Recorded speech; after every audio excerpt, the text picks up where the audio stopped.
On December 11th, 2006, in a beautiful little town in Italy, two men were out for a walk when they noticed a fire in a nearby second-story apartment window.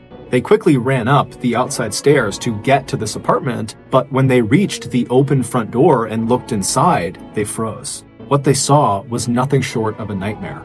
Today's story is about something called the Erba Massacre, and it is extremely graphic, extremely upsetting, and it involves harm to a child. So listener discretion is advised. But before we get into today's story, if you're a fan of the strange, dark, and mysterious delivered in story format, then you've come to the right podcast because that's all we do, and we upload twice a week, once on Monday and once on Thursday. So, if that's of interest to you, please offer to wash the 5-star review button sheets, but instead use them as beach blankets and then give them back. Also, please subscribe to the Mr. Ballin podcast wherever you listen to podcasts so you don't miss any of our weekly uploads. Okay, let's get into today's story.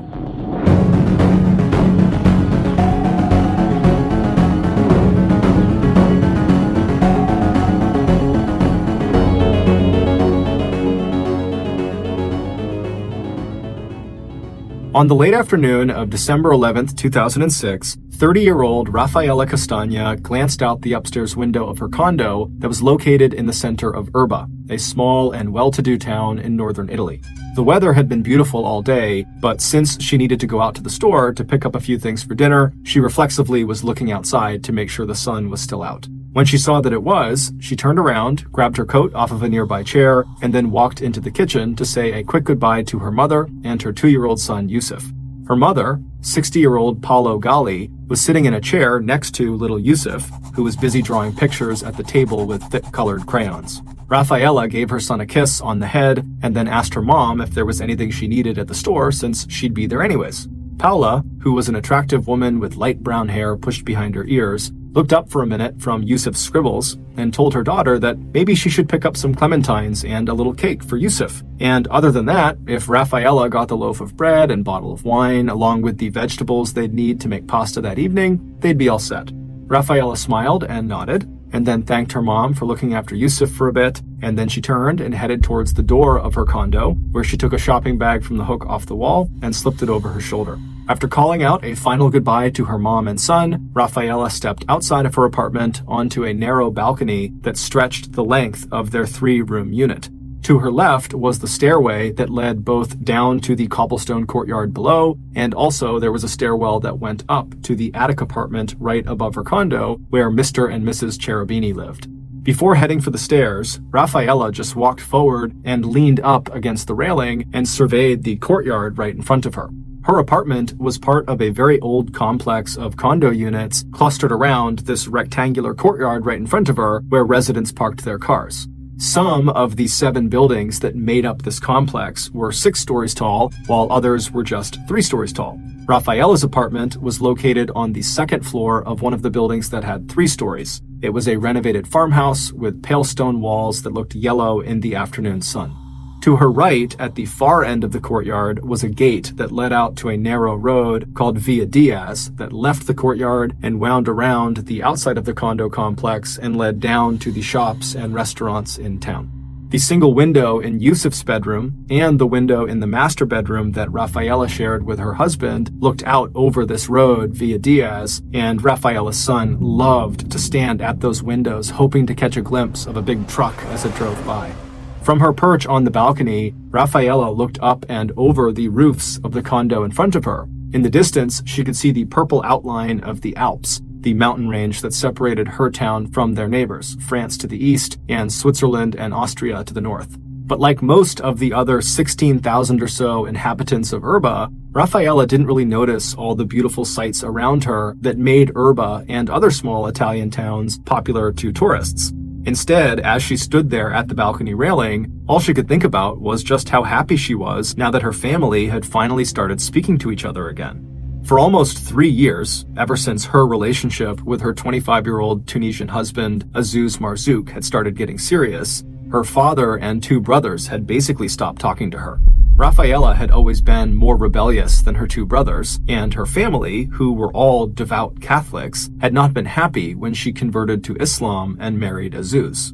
But when Yusuf was born, Rafaela's mother saw just how much Azuz cared for the little boy, and it changed her mind about him. And in time, she fully accepted her daughter's life decisions, and from that point onward, she did her best to be the most supportive grandmother she could possibly be.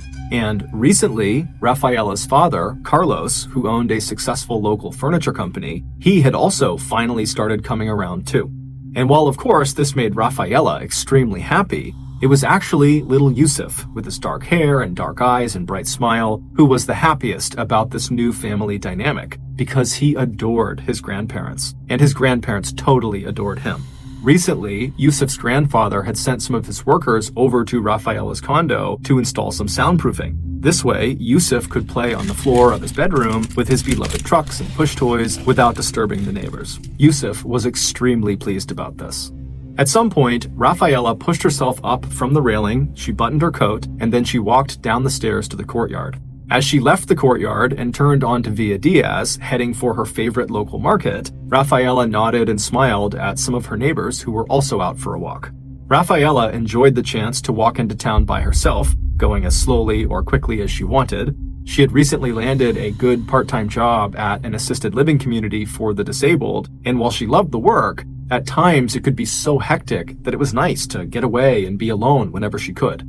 After making the walk into town, Rafaela got the things she needed from the store, and then she began the walk back home. As she neared the gate that would take her back into the courtyard, Rafaela greeted and waved to a few more neighbors who looked like they were heading into town themselves. Rafaela felt like she knew everyone who lived in her apartment complex, from the friendly volunteer firefighter to the garbage collector and his tiny wife who cleaned houses for a living, to Mrs. Cherubini, who worked in sales, and her husband, 63-year-old Mr. Cherubini, who couldn't wait for his wife to retire. As Rafaela crossed the courtyard and began walking up the steps to her condo, she wondered what her neighbors thought of her when they saw her walk by. When she reached her door, she used her key and she opened it up, and then once she stepped inside, she called out to her mother and to Yusuf to let them know that she was home. Yusuf came pattering down the hallway to greet her. Rafaela scooped him up and gave him a kiss, and then while carrying her son and the groceries, she headed into the kitchen to see her mother. Once she was there, she and her mother chatted while they began preparing dinner, and while Yusuf giggled and ran around, knocking over blocks and riding his scooter, the kitchen slowly filled with the smell of olive oil and fresh garlic. A little while later, at about 8:20 p.m. that night, two of Rafaela's neighbors were out for an evening walk. It was a clear night, and the temperature had dropped to a cool 45 degrees Fahrenheit. As the two men stepped out of the courtyard onto Via Diaz, they followed the road as it turned right and brought them right alongside the backside of the building that Rafaela's apartment was in. As the two men walked, one of them smelled smoke and looked up at the building right next to them, and they could see flames licking against the glass of one of the windows in Rafaela's apartment. After signaling the other neighbor to look up as well, they watched as the glass broke from the heat of the fire, and then smoke began pouring out into the night air. Both men immediately sprang into action. They turned around and they raced back into the courtyard, and as they ran, they pulled out their phones to call the fire department that was located just over a mile away. As they raced up the stairs and then reached the second floor landing, they saw a very badly injured man laying on the ground right in front of them. The door to Rafaela's burning apartment was open, and the injured man was laying across the threshold. His head was inside the apartment, and his legs were outside on the landing. The two neighbors rushed over and grabbed the man's ankles and dragged him as far from the open door as they could. As they did, they heard a woman's scream coming from the attic apartment that was located directly above Rafaela's apartment. It was clear the upstairs apartment had caught fire as well.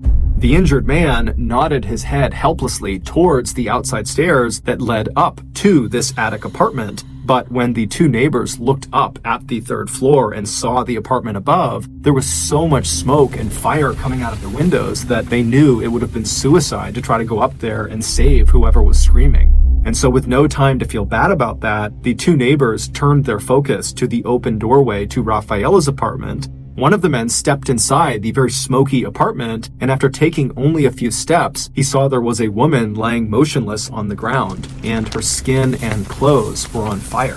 As the neighbors pulled her out onto the landing by her ankles and tried to extinguish the flames on her, they looked up and saw the fire inside of Rafaela's apartment had finally reached the front entryway.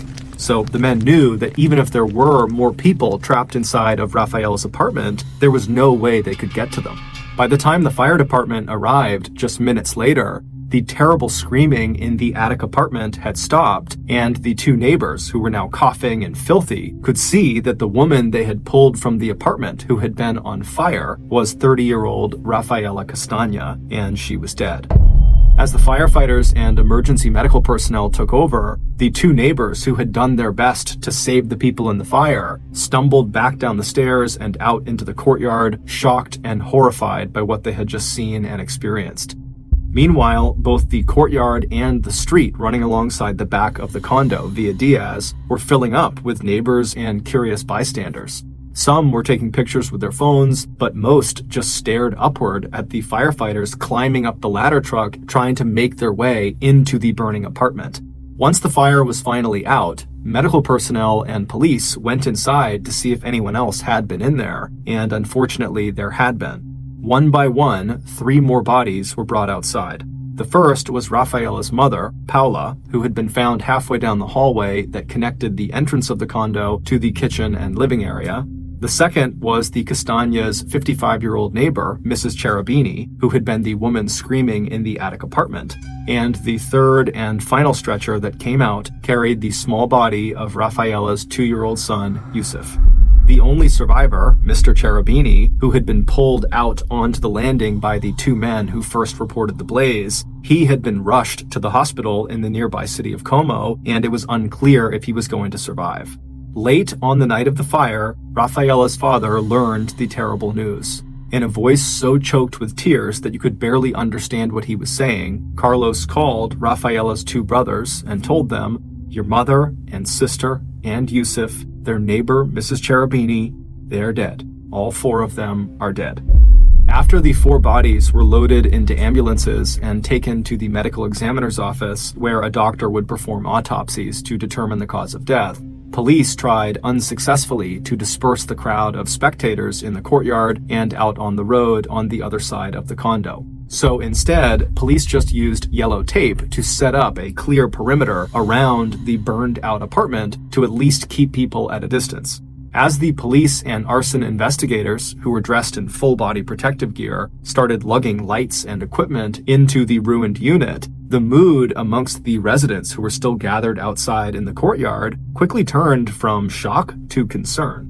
Neighbors began speculating about how the fire could have started and spread so quickly, and how none of the victims appeared to have even tried to escape or call for help. Soon, neighbors were wondering out loud if there was more to these tragic deaths than just an accidental house fire. But the police and other authority figures who were on scene were not speculating, and the 2 neighbors who had been first on the scene and who might have been able to give the residents more information, they were not there to answer any questions either, because they had gone to the police station to tell law enforcement what they had seen. But within 72 hours, the worst fears of the Castagna's neighbors were confirmed. The initial investigation by police and arson inspectors, along with an examination of the 4 bodies, revealed that the victims had actually been murdered and that the apartment had been set on fire to cover up evidence of what the Italian press had dubbed the Erba massacre.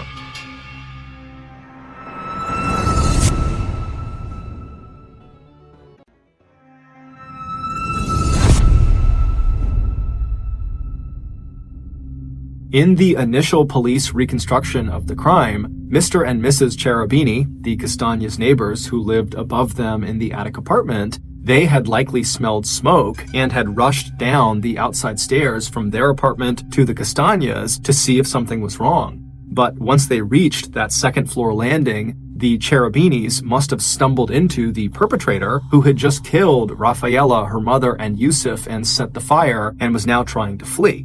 And so the murderer must have seen the Cherubinis and attacked, first striking Mr. Cherubini down, leaving him for dead in the doorway, and then chasing Mrs. Cherubini back up the stairs into her attic apartment, where the murderer attacked her too, leaving her trapped and incapacitated before the fire killed her. Given that the first body found inside of Rafaela's apartment was Rafaela, and that the door did not show any signs of a forced entry, police suspected that Rafaela must have recognized the perpetrator and opened the door for them.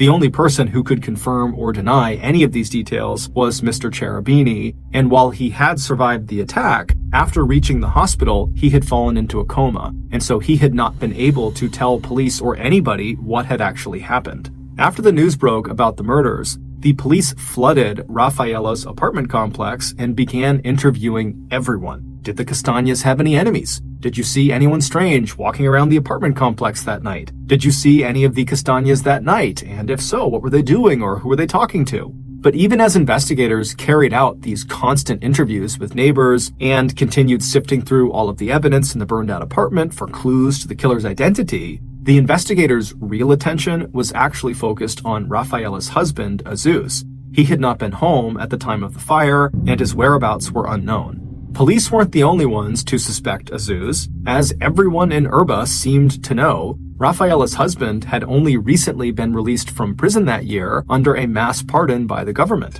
Aziz had been serving time for dealing drugs, and so the investigators and people in Erba were suspicious that his drug ties may have had something to do with the murders. And the Italian media seemed to think the same thing. And so they quickly began running these stories that more or less declared that Aziz was either involved in the murders or that he was the murderer. But it would turn out Aziz had a rock-solid alibi. Within a few days of the murders, Aziz arrived back in Erba from his parents' home in Tunisia, where he said he had been visiting at the time of the murders. He said as soon as he heard that his family had been killed, he jumped on a plane and headed back to Italy. But even with this rock-solid alibi, the police still felt like Aziz could be a suspect, but without any evidence to support this theory, they did have to start looking elsewhere. So without any other leads to chase down, investigators again turned to the Castañas' neighbors in hopes of finding any new information that could help them solve this case, which by now had become a major national media sensation. And when the police went back, for the most part, people had really nice things to say about the Castañas. But as police dug deeper and deeper and asked people more and more questions, they eventually started hearing about a feud that the Castañas had with their next-door neighbors, Olindo and his wife, Rosa. Olindo was a large, awkward, and shy man who left early each day for his job as a garbage collector, and Rosa was a tiny, dark-haired woman whose house-cleaning services were very much in demand. Now, when the police learned that this potential feud the Castañas had was with Olindo and Rosa, they almost didn't follow up because they had already spoken to this totally unassuming, quiet couple, and they learned that they were gone at the time of the fire and whenever the murders happened, and like everyone else, they had seemed very upset about what happened to the Castañas, and whatever issues they had with the Castañas had to be fairly minor. But at this point, the police had so little to go on, they decided they would follow up, and they would ask the middle-aged couple to come into the station for another round of questioning. And so the couple happily agreed, and before long, they were sitting in a room at the station, ready to talk about whatever the police wanted. And over the course of the subsequent conversation, this couple would tell a truly unbelievable story that would not only shock the police, it would shock the world. Based on their story and on subsequent evidence and testimony that their story helped uncover, the police were able to piece together almost exactly what happened to the victims. On December 11th, so the night of the attack, just before 8 p.m., which was a couple of hours after Rafaela had returned from the market and had made dinner with her mother while Yusuf played on the floor around them, two people walked up the outdoor flight of stairs that led to the second-floor landing where Rafaela's apartment was. To understand what happens next, you need to have an understanding of the layout of Rafaela's apartment. Once you step through the front door and you go into the apartment, you would be standing in the middle of a hallway that stretched out to the left and to the right. The longer part of the hallway ran off to the left towards the combination kitchen and the living room area at the far end of the unit. Between the front door and the living room kitchen area, there was another doorway on the right side of the hall that led into Yusuf's little bedroom. If you turned right when you first walked into the hallway after coming into the apartment, you would almost immediately come to a closed door that led into the master bedroom. At exactly 8 p.m., the two people got off the stairs on the second floor landing and came to a stop directly in front of Rafaela's apartment door. Once there, they each reached down and touched the outside of their coat pockets, confirming that what was supposed to be in there was still there. Then they each pulled rubber gloves from those pockets and spent a few moments pulling first one set of gloves onto each of their hands and then a second set. Once they were ready, one of these two people rang the doorbell, and then they both leaned forward a few inches, straining to hear the sound of footsteps coming towards the door so they would be prepared for when it opened. Less than a minute later, they heard Rafaela's voice on the other side of the door asking who was there. One of the two people out on the landing calmly identified themselves and gave their reason for being there. After just a moment's hesitation, Rafaela opened the door. Instantly, one of the two people on the balcony, who were the attackers, pulled a heavy metal bar with a sharpened tip out of their jacket pocket. They lunged forward and they delivered a savage blow to Rafaela's head.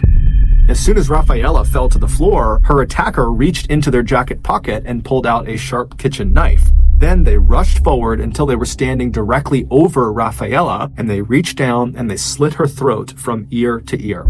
As Rafaela grasped at her neck, trying to stop the blood that was now pouring out of her, her attacker proceeded to stab her 11 more times.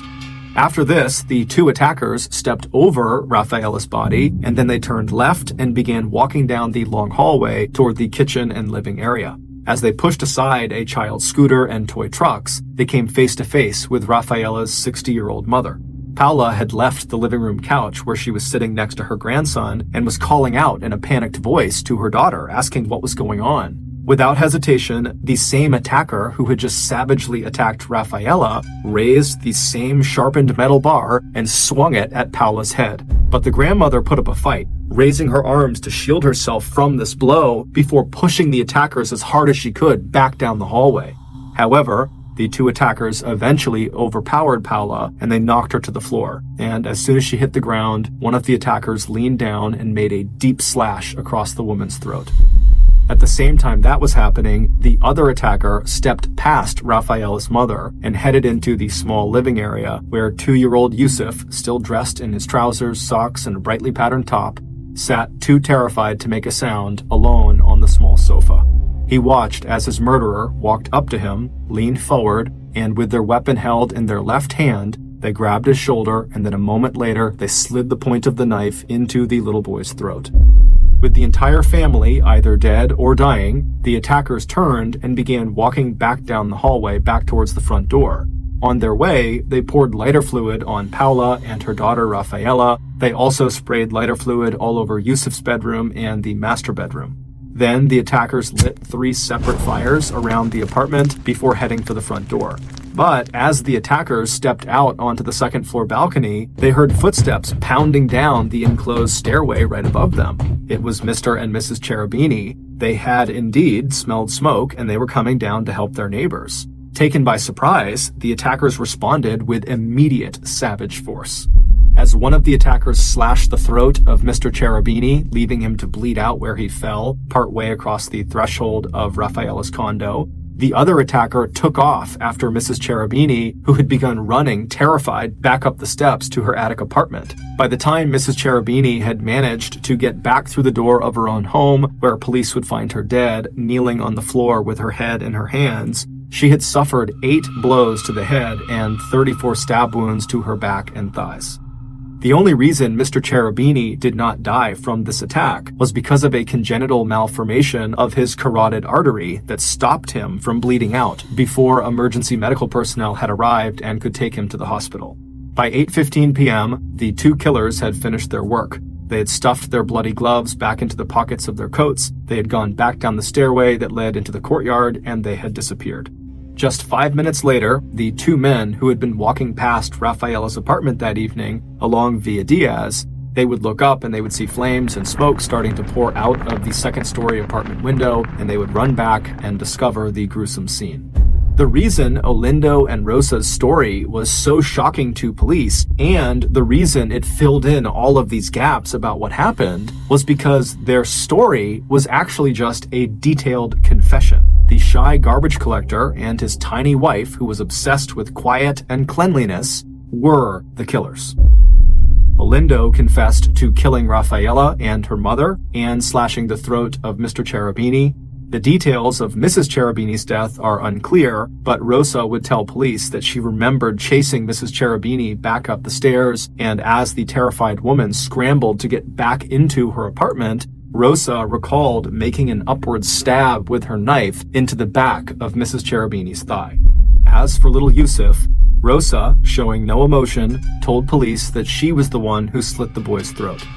When asked why they did this, Olindo and Rosa, who did not have children of their own, and who seemed not only socially withdrawn, but morbidly attached to one another, said that they could not stand the noise that their neighbors, the Castañas, made while going about their daily lives. And once Yusuf was born, the sound of him crying at night and playing with his toys and riding his scooter and sometimes screaming in toddler frustration was just too much for Rosa and her husband. According to a transcript of this confession, Rosa would say, "We just couldn't stand them anymore. He was always screaming and my head was exploding." Rosa and Olindo's issues with the Castañas came to a head on the afternoon of December 31st, 2005, roughly 1 year before the murders. On the second-floor landing right outside of Rafaela's apartment, Olindo and Rosa confronted Rafaela and her mother, Paula, about the noise coming from their apartment. And at some point during this confrontation, as Rosa swore and cussed out Rafaela, her husband, Olindo, wound up and hit Rafaela, knocking her to the floor, where she hit her head hard on the concrete. Before Rafaela could even get to her feet, Rosa and Olindo were hustling away back down the stairs, and as they did this, Rosa would call over her shoulder, "Do not dare report us or we will make you pay." But immediately after this assault, Rafaela contacted a lawyer and began talking about filing a complaint against the couple. Rafaela's father, Carlos, had tried to mediate a settlement between his daughter and this couple. He also had that soundproofing installed in Rafaela's apartment because he wanted his grandson, Yusuf, to be able to just keep playing like a little kid and not have anyone get mad about it. But nothing worked, and Olindo and Rosa continued to complain and cause problems. And so finally, not long before the murders occurred, Rafaela went ahead and filed a lawsuit against her neighbors. However, she did tell them she would drop it if they just paid her family 5,000 euros, or about $6,850. Furious and absolutely unwilling to pay, Olindo and Rosa decided that they would just have to murder the Castañas instead. On the night of the attack, so December 11th, 2006, when Rafaela came to the door and asked who was there, Rosa and Olindo called back and said that they were there to accept the terms of Rafaela's proposed monetary settlement, knowing full well, as soon as that door opened, they were going to murder Rafaela, they were going to murder her mother, her child, and anyone else who got in their way. After leaving the burning condo, Olindo and Rosa had gone back to their own home, disposed of their bloody gloves and weapons, they put their bloody clothes in the wash, they showered and dressed, and then they went out to a local restaurant, so it would appear that they had not been around when the crime was discovered. But as Rafaela knew from her own experience, there are no secrets in small towns, and after the murders were discovered, many neighbors noticed that Olindo and Rosa did not seem all that upset about these horrible murders that had taken place, and they didn't seem remotely scared about the idea that there could be a killer or killers still on the loose. So that, combined with the fact that everyone in the complex knew about Olindo and Rosa's feud with the victims, had led several neighbors to tip off police that maybe they should look into this unassuming couple. And when the case against Rafaela's husband, Azuz, fell apart because he was totally innocent and had an alibi, this is exactly what the police did. Although the killers would later withdraw their very detailed confessions, the details they provided to police, combined with the fact that Mr. Cherubini would eventually come out of his coma and he would positively identify Olindo and Rosa as his attackers, was enough to send the couple to trial on October 12, 2008, almost 2 years after the Erba massacre. At their trial, the police would explain that they bugged Olindo and Rosa's home with listening devices shortly after neighbors had brought up their suspicions around this couple. And so within days of the murders, Rosa was overheard on one of these listening devices saying to Olindo, "See how peaceful it is now? We can finally sleep well." On November 26, 2008, Olindo and Rosa were found guilty of first-degree murder. They were each sentenced to life in prison, where for the first 3 years, they would spend every daylight hour in solitary confinement. Thank you for listening to the Mr. Ballin podcast. If you got something out of this episode and you haven't done this already, please offer to wash the 5-star review button's sheets, but instead use them as beach blankets and then give them back. Also, please subscribe to the Mr. Ballin podcast on Spotify, Apple Podcasts, Amazon, Google, and anywhere else you get your podcasts. This podcast airs every Monday and Thursday morning, but in the meantime, you can always watch one of the hundreds of stories I have posted on my YouTube channel, which is just called Mr. Ballin. If you want to get in touch with me, please follow me on any major social media platform and then send me a direct message. My username is just @MrBallin, and I really do read the majority of my DMs. Lastly, we have some really cool merchandise, so head on over to shopmrballin.com to have a look. So that's going to do it. I really appreciate your support. Until next time, see you.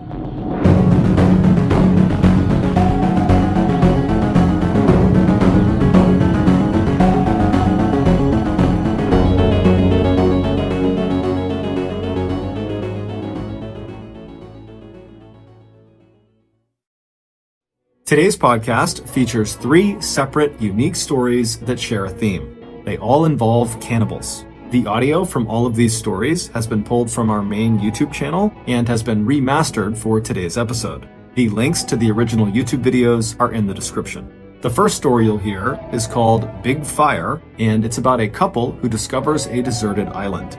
The second story you'll hear is called Monster Among Us, and it is literally about a person who can only be described as a monster who is still among us. And the third and final story you'll hear is called Female Hannibal Lecter, and it's about a crime so horrible that the judge handed down one of the harshest sentences in Australian history.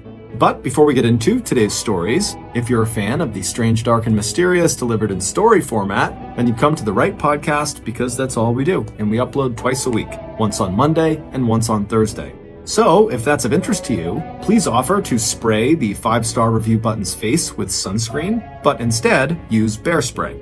Also, please subscribe to the Mr. Ballin podcast wherever you listen to podcasts so you don't miss any of our weekly uploads. Okay, let's get into our first story called Big Fire.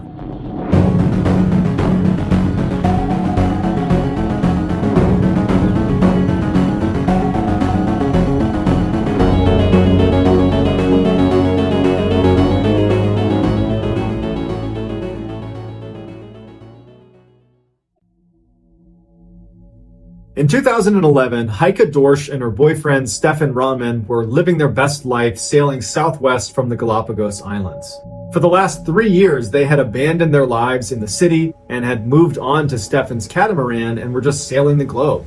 On August 30th, 2011, after a particular stretch where they had been at sea for 17 days consecutively without seeing land anywhere, Heike was laying down on the catamaran catching some sun when she heard Stefan yell out, "Land!" And she looked up and she saw these mountainous islands kind of coming into view just over the horizon. These were the 15 islands that make up the Marquesas Island range within French Polynesia.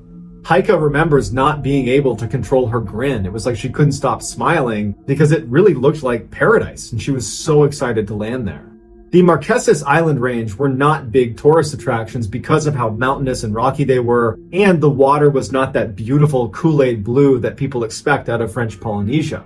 But for Heike and Stefan, this was perfect. They were not looking for mass market tourism. They were looking for authentic cultural contact. And it would turn out that the Marquesas Island range was perfect for this because the locals just weren't used to seeing tourists. And so before long, the locals were embracing Heike and Stefan and bringing them down to the beach for their cookouts and going spearfishing with them. And even one night they were invited into a local's home where they got to be a part of a big family dinner. After 6 weeks, Heike and Stefan had explored the majority of the Marquesas Island range, but there was still one of the 15 islands that they had not yet explored called Nuku Hiva. And so on the day before they planned to leave the island range, they decided to go check it out. When they dropped anchor in the bay that sat just outside of this island, there were no boats, there were no fishermen, there were no people, there was nothing. It was like a deserted island. And so they make their way on the beach and they see there's this trail that goes inland. Being explorers, they couldn't help themselves but walk down the trail to see what's down there. After 15 minutes of walking down this jungle path, they come to a clearing, and in this clearing is this very strange looking village that's made up of all these shacks. They can't tell if people live there or have lived there recently, because to them, it just looks totally abandoned. And as they're kind of looking around, they notice way down the path beyond these shacks is one man standing in the middle of the road. He's this really big guy with his shirt off, standing next to a horse, and he's just looking directly at them. He's not waving to them, he's not signaling to them, he's just watching them. And it kind of creeped them out at first, but they decided that the polite thing to do would be to go over and talk to him, because this is probably his village and they were the trespassers. So they go over to this guy and they introduce themselves, and he says that his name is Arihano and that he lives in this village. Through broken French, they're able to have a semi-normal conversation, which seemed like pleasantries. And at some point, Stefan, just off the cuff, asked this guy if he'd be willing to be his guide on a hunt. He wanted to go hunting for goats, which is something that everybody did on the Marquesas Island, and Stefan really wanted to be a part of that. And Arihano says, sure, I'll be your guide. Heike was a little bit caught off guard, but wasn't surprised because Stefan had been talking endlessly about how he wanted to go on a goat hunt before they left the Marquesas Island range. But she didn't feel like doing this, so she said, you two go, I'll meet you over at the boat. So Heike turns around and starts walking down the jungle path back towards their boat, and she turns around one more time and she sees Stefan and Arihano walking into the jungle down another path, and they disappear. Heike spent the next several hours just laying out on the beach, waiting for Stefan to return, but after quite a while, and she hadn't heard anything, she started to get a little bit worried. And as she's starting to get worried, she hears someone yelling out on the water, and from around the corner, Arihano comes around on his boat, and he's waving to her, and he's yelling for her in French that there's been an accident, that Stefan's been hurt, and she needs to come with him. Without another thought, Heike runs into the water, jumps into Arihano's dinghy, and the two of them drive back around the corner to wherever Arihano and Stefan had been. They land at this little tiny beach that's right up against the jungle, and immediately Heike jumps out, runs right into the jungle, and she's yelling for Stefan, and there's no sign of him. He's not yelling back. She has no idea where to look, and she kept turning around and asking Arihano, where is he? What happened to him? And Arihano just wasn't really giving her a good answer. He was just being quiet. Frustrated, Heike walks even farther into the jungle. She's yelling even louder, and still there's nothing. And so she turns around to confront Arihano and be like, where is Stefan? What's going on? And as soon as she does, she's met with a gun right in her face. Heike immediately grabbed the barrel and tried to fight it away from him, and she could tell that he tried to fire the gun, but the safety was on, and so nothing fired. They kind of struggled with the gun, and at some point he got on top of her and just restrained her and tied her up to a tree. And then he just walked away into the jungle without saying anything. And so Heike is expecting at any moment for him to return and kill her. And she even said that she wished he had just shot her then and there, because the anxiety of waiting for whatever was going to happen was way worse. While Arihano was gone, Heike struggled to try to get the ropes off of her and the rope around her neck off of her, but she couldn't do it. And as she's sitting there struggling, Arihano would return and he would beat her up a little bit before ultimately turning around and leaving once again. Arihano would come back a couple hours later after it had gotten dark, and she's still there struggling to get these ropes off of her, and he would hit her a couple times before leaving again. But when he hit her, he actually managed to loosen some of her restraints, and as soon as he did walk off into the jungle that second time, she was able to get the restraints off of her wrist and her neck. Now, she had no idea where Arihano was, but as soon as she took one step, she saw a flashlight maybe a couple hundred meters away flip towards her, and she knew it was Arihano. He had heard her move. And so Heike just starts running full speed. She's stepping on thorns. She's getting slashed by all the undergrowth. She doesn't care. She is running for her life. And because it was a full moon, she could actually see the water because the beach was right next to where she was being held. And so she just ran for the water. And when she got onto the beach, she could see there was another boat out in the water near where theirs had been anchored. And when she looks at the beach, she can see that Arihano must have turned around because she can see a flashlight kind of bobbing its way farther and farther deeper into the jungle. Using the couple's satellite phone, Heike was able to alert authorities, who launched a search for Stefan, and initially they couldn't find him and they couldn't find Arihano. But 3 days into the search, they made a grisly discovery. The Marquesan Islands are actually known for the Marquesan warriors that used to inhabit these islands up until the 12th century, and they were known for being the most aggressive cannibals in the South Pacific. In particular, the island of Nuku Hiva, which is where Stefan had just gone missing, and where Heike had just been attacked by Arihano. But historians believe nobody on Marquesas has practiced cannibalism since the 12th century. That practice has gone away. Well, until 2011, when Arihano, who was in fact a Marquesas warrior, met Stefan and decided that now is a good time to bring that practice back. Right after Heike had turned around and walked back to the beach and Stefan and Arihano had gone on their hunt, Arihano had attacked Stefan, tied him up, and described seeing his neck pulsing with fear as Arihano built this massive campfire that authorities said was 3 times bigger than any campfire they'd ever come across. And then Arihano shot him and put him in the fire.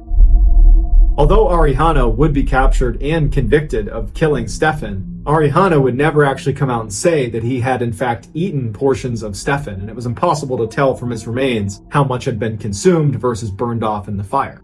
But virtually anybody who was involved in this case has their suspicions that Arihano had ritualistically cannibalized Stefan.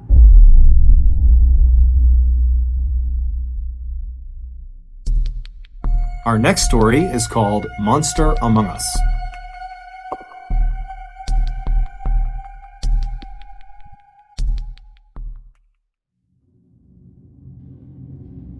One night in the early 1950s, a little boy named Issei Sagawa was having this dream where he and his brother were being boiled alive to be eaten. Sagawa says when he woke up, he immediately began fantasizing about what it would be like to be on the other side of that, to be on the outside with a human inside of the pot that you're boiling, that you're going to eat. And he became totally obsessed with the idea of eating another person.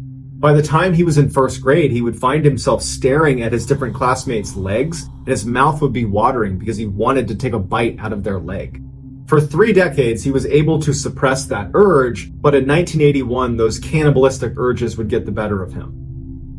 One summer day while he was in Tokyo, he saw this woman that he wanted to eat, and he couldn't help himself, and so he began following her down the road, and he saw her go into her apartment. He waited for a minute, went around back, and climbed in the window, and when he got inside, she was asleep. And he hadn't thought of a plan for what he was going to do once he was inside. And so he's just standing there thinking, well, now what do I do? How am I going to eat her? What am I going to do next? And as he's sitting there wondering what to do next, she wakes up and she screams and he runs away.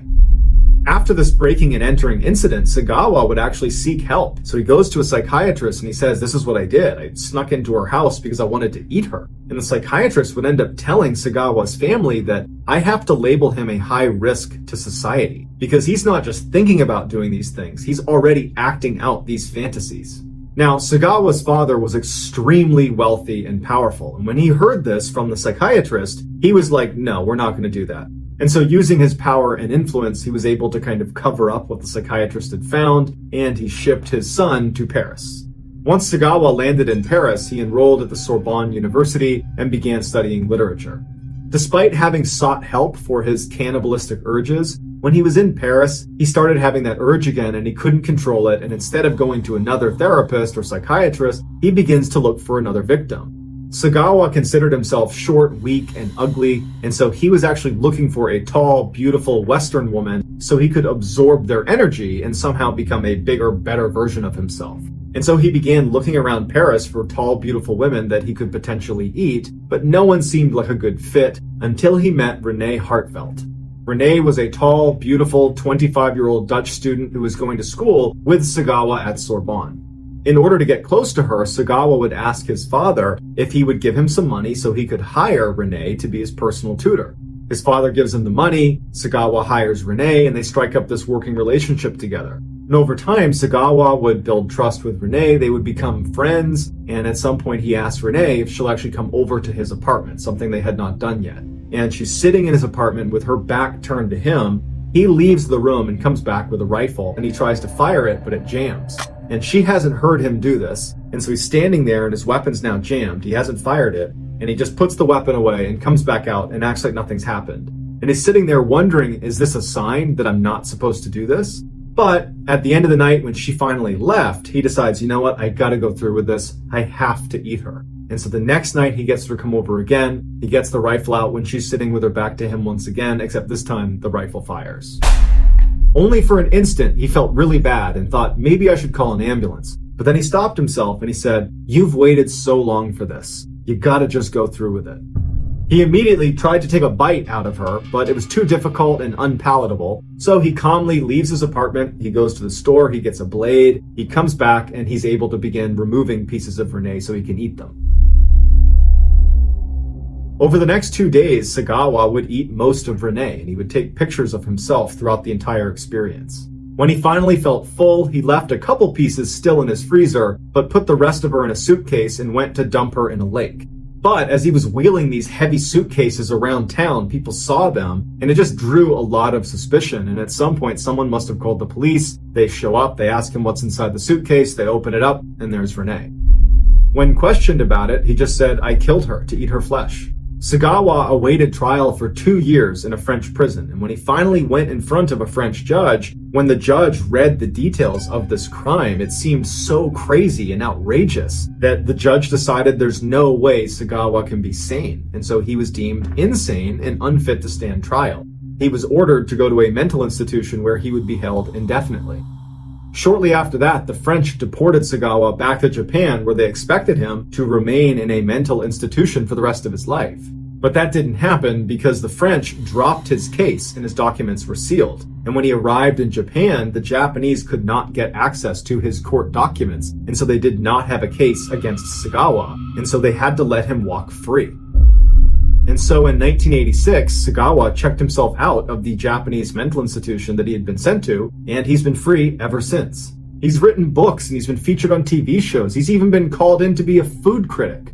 But what's even more horrifying is that Sagawa openly says that before he dies, he's going to do this again. He can't live with himself unless he eats at least one more person.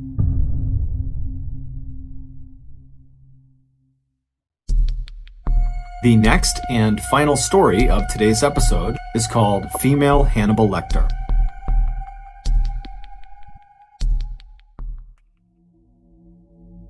In 1955, Catherine Knight had the misfortune of being born into a highly dysfunctional and abusive household. Not only was she badly mistreated by her alcoholic parents and cruel older siblings, she was also scorned by the people who lived in the town with her simply because they didn't like her family. Catherine lived in a very small town in New South Wales, Australia, where basically everybody knew each other's business. But despite the abuse, Catherine always tried to focus on the future. She would tell herself that as much as my life is miserable right now, in the future I will have a family of my own and I will take care of them the way I wish my family had taken care of me. But when Catherine became a young woman and began dating men, all of her relationships would always crash and burn because inevitably she and her partner would become toxic and abusive and it would end the relationship. It was like Catherine both didn't know how to be a quality partner and didn't know how to identify a quality partner, likely because she didn't know what that looked like. She had been raised in this horrible household. But in 1995, when Catherine was 40 and really starting to feel desperate for someone to actually love and to love her back, she would meet a man named John Price, who was also 40, and he just seemed fundamentally different than every other man she had ever dated. He was empathetic to her troubled past, and he seemed to really care for her and really wanted to kind of take her under his wing and love her. And so immediately Catherine just fell head over heels in love with John, and in return it seemed very much like John had fallen head over heels in love with Catherine. That year, Catherine moved into John's house where he lived with his 3 young daughters, who right away took a liking to her. And so for the first time, Catherine felt like her life was really going the way she wanted it to go. But unfortunately, this would not last. Despite the seemingly perfect start to Catherine and John's relationship, it eventually began to sour when Catherine began to ask John if they were ever going to get married. Catherine really wanted to get married. She wanted to kind of officially have a family of her own that she could take care of, but John was weary of marriage because he had just left a failed marriage, and he told Catherine that realistically, he might never want to get married again. And so over time, this issue really drove the two apart, and it all came to a head in early February of 2000 when John and Catherine were at his house. They were in the kitchen, and they got into a heated fight over marriage, and then before long, they were both getting physical with each other. And during this altercation, Catherine kind of scrambled and grabbed a knife on the counter and actually slashed John across the chest. And as soon as she did this, the fight came to an end. John screamed at her to leave the apartment and never come back, but Catherine was already storming out of the apartment. They both understood that a line had been crossed, and almost certainly their relationship was now over.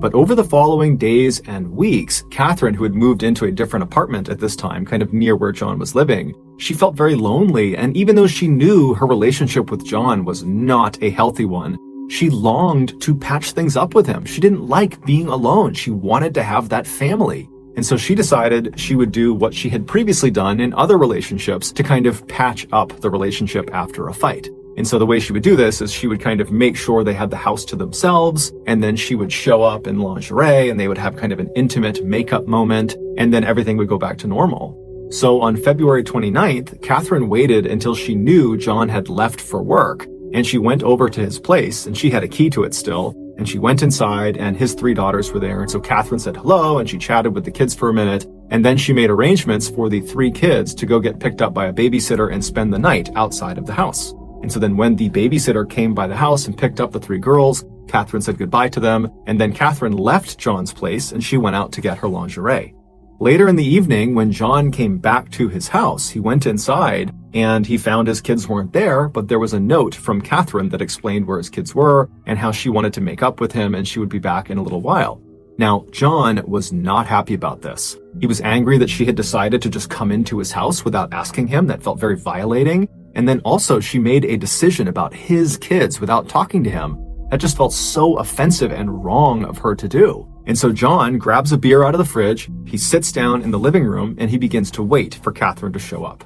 The next morning at 6 a.m., John was supposed to be at work already, but he wasn't. And so his company, who knew he was very reliable, were concerned something was wrong. And so they sent a worker to his property to see what was going on.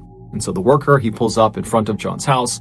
John's car is in the driveway, and so the worker's first thought is, I guess John must have overslept. And so the worker walks up onto John's front porch and he knocks on John's front door, but there's no answer. And so the worker knocks again, still no answer. And so this guy turns around to leave and go back and tell the company, look, I don't know what's going on. But as he's turning around, he notices on the very bottom of the outside of the door, kind of near the edge, the front edge of this door, there looked to be some blood on the outside of the door. It was pretty easy to tell it was blood. And so the worker was immediately very concerned, and he knocked again on the door, but no answer. And so he ran around to the side of the building and he began banging on the windows of John's house to hopefully rouse whoever was in there to come out and to make sure things were okay, but there was silence. And so the worker ran back to his car, he drove back to his office, and after he told his boss what he had found, they decided they had to call the police. The police would show up at John's residence at 8 a.m., and when they got there, John's vehicle was still in the driveway, the house was quiet and dark, and so the police, they walked up to the front door, they knocked on the door, there's no answer, it's silence, and so they walk around to the back of the property to try the back door, and as they're walking into the backyard, they see in the middle of the grass, right behind a window that led into the house, there was this plate of food that had been clearly thrown out of the house and landed face down on the grass. And so the police see that, they're thinking that's pretty weird. And so what they do first, before even going to the back door, is they turn to the window, which clearly the food had been thrown out of, but whoever had done it had then shut the window. And so they go over to the glass and press their faces up against it and peer inside. And there's no John, there's no people, there's nothing inside, it's dark. But right inside of this window is this big dining room table, and it's covered with this amazing spread of food. It looks like a Thanksgiving Day meal had been prepared, but then no one had eaten from it. And so they're thinking, okay, well, for whatever reason, one of these plates of food was thrown out the window. That's very odd.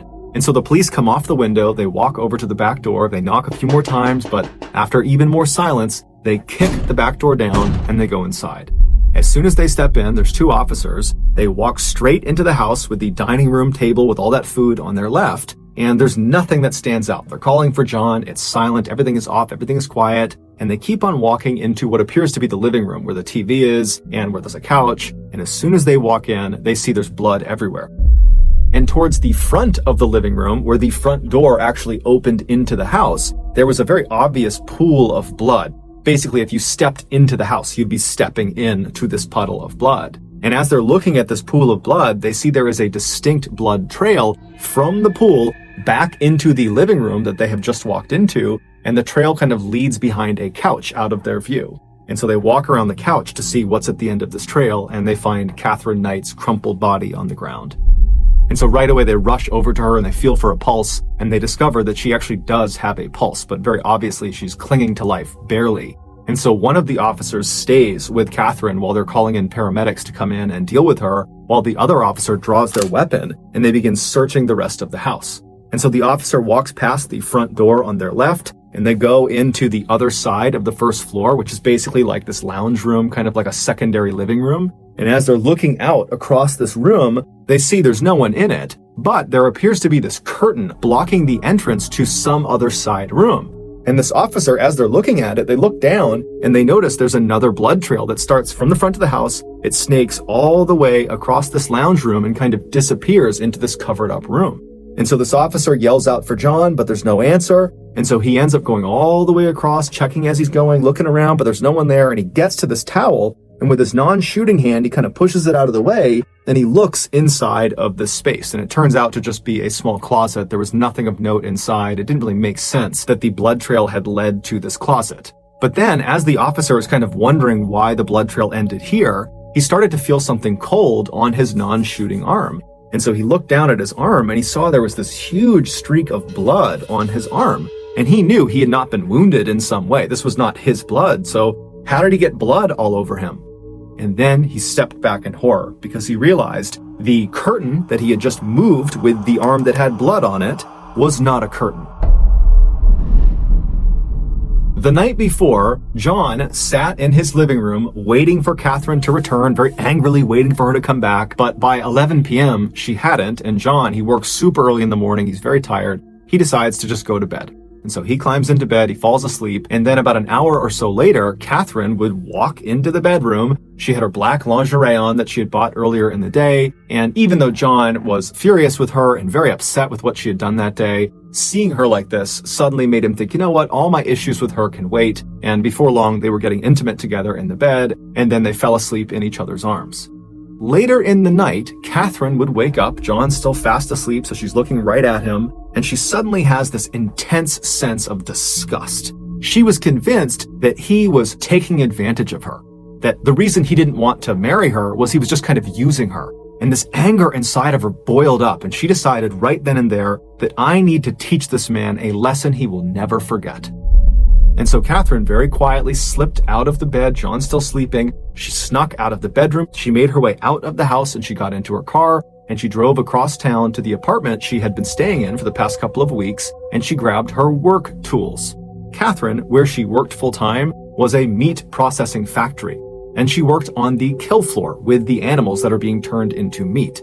And so her skill set was butchering, and her tools were butcher's knives. And so she grabs her kit of butcher's knives and she drives back to John's place. She goes into the house, she makes her way into the kitchen, and she unrolls this kit full of different sized butcher knives, and she picks the one she wants, she pulls it out, she makes sure it's nice and sharp, and then she made her way into John's bedroom. When she got into his bedroom, John was still asleep. He was lying on his back, covers up over him, fast asleep, and she climbed onto the bed, being very careful not to wake him. And then when she was straddling him kind of on her knees right over his midsection, she raised the knife up between her two hands and she brought it down into his chest.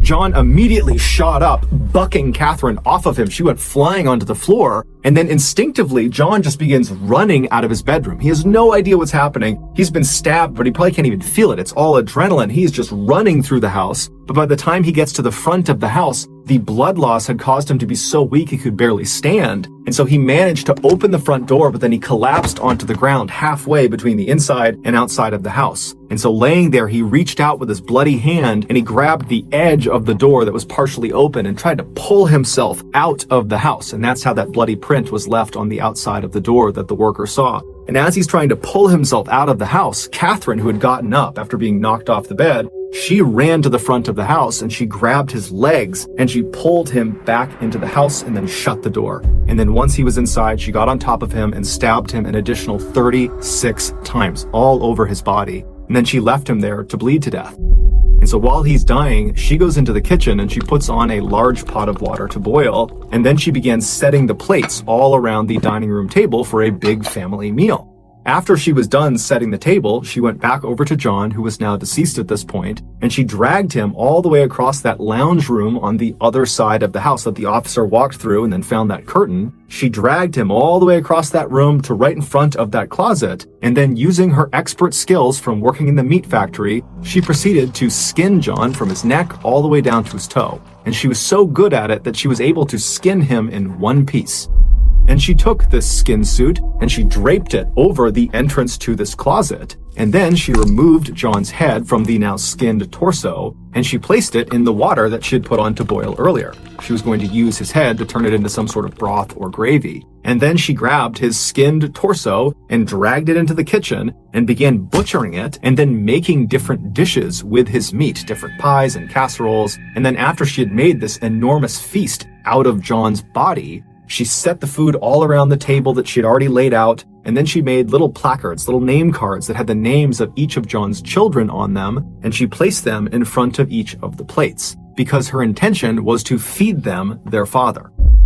And then Catherine sat down at a plate that she had made for herself, and she began eating John, except it made her sick, and so she opened the window behind her, and she threw her plate of food out into the backyard.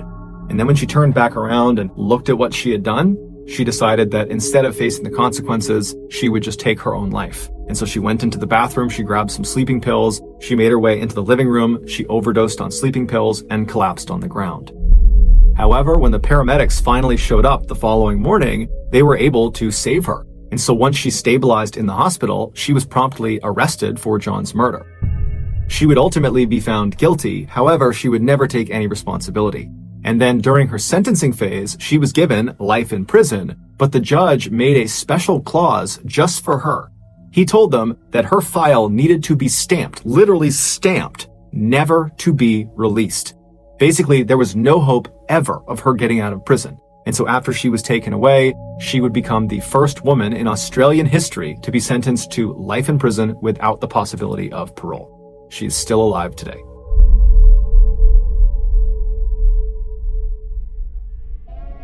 Thank you for listening to the Mr. Ballin podcast. If you got something out of this episode and you haven't done this already, please offer to spray the 5-star review button's face with sunscreen, but instead use bear spray. Also, please subscribe to the Mr. Ballin podcast on YouTube, Spotify, Apple Podcasts, Amazon, Google, and anywhere else you get your podcasts. This podcast airs every Monday and Thursday morning, but in the meantime, you can always watch one of the hundreds of stories we have posted on our main YouTube channel, which is just called Mr. Ballin. We now have a registered 501c3 charitable organization called the Mr. Ballin Foundation that makes it as easy as possible for you to join me, my family, and my team in supporting those whose lives have been most impacted by violent and heinous crimes. Monthly donors to the Mr. Ballin Foundation Honor Them Society will receive free gifts and exclusive invites to special live events. But the real reward is helping to create a new ending to the story for victims of violent crime. Go to mrballin.foundation and click Get Involved to join the Honor Them Society today. If you want to get in touch with me, please follow me on any major social media platform and then send me a direct message. My username is just @MrBallin, and I really do read the majority of my DMs. Lastly, we have some really cool merchandise, so head on over to shopmrballin.com to have a look. So that's going to do it. I really appreciate your support. Until next time, see ya.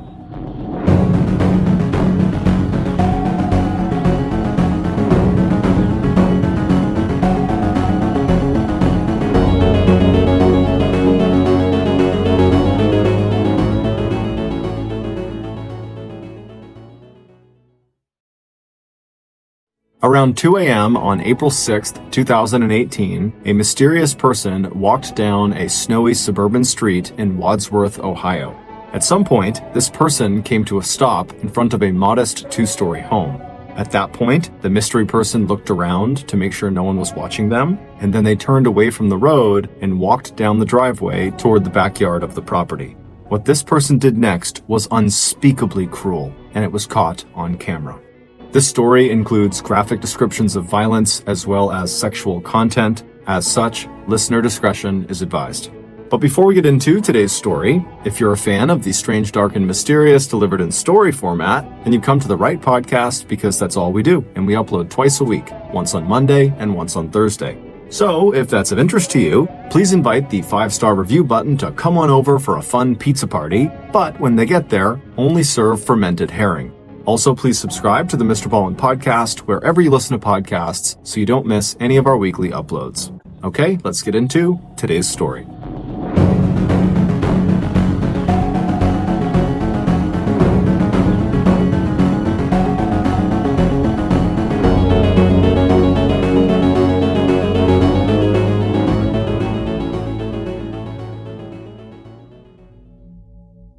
Margaret Douglas loved sitting out on the front porch of her neat gray house in Wadsworth, Ohio. Settled comfortably into one of the white wicker chairs that overlooked her 6-foot-high rhododendron bushes with their clusters of purple flowers, she knew all of her neighbors by name. And she also knew by heart the daily rhythms of this quiet street in a town of fewer than 2,400 residents. Wadsworth was one of those tiny middle American towns that you could find pictured on a postcard. And since Margaret and her husband had arrived in this town back in 1959, not much had changed. Now, in the early spring of 2018, Margaret was 98 years old, and the chilly April air was still keeping her inside. But even though Margaret lived alone these days, she had plenty of wonderful memories to keep her company, along with regular visits from a few close relatives and from a few of the neighbors who had become her good friends. Margaret had been born in 1919, just 1 year after World War I had come to a bloody close. By the time Margaret was just 25 years old, she had already lived through Prohibition, which was a 13-year-long ban on the production, sale, and consumption of alcohol in the United States, and she'd also lived through the Roaring Twenties and the Age of Jazz, which was a period in the 1920s and the 1930s. On December 6, 1941, Margaret and her family had listened in shock to the first news reports about the Japanese attack on the U.S. naval fleet in Pearl Harbor that catapulted the United States into World War II. And it was after World War II ended in 1945 that Margaret, at the age of 39, met and married her husband, Donald Douglas, a World War II U.S. Army veteran. For her whole life, Margaret had been a person who held firm opinions and wasn't afraid to share them with the world.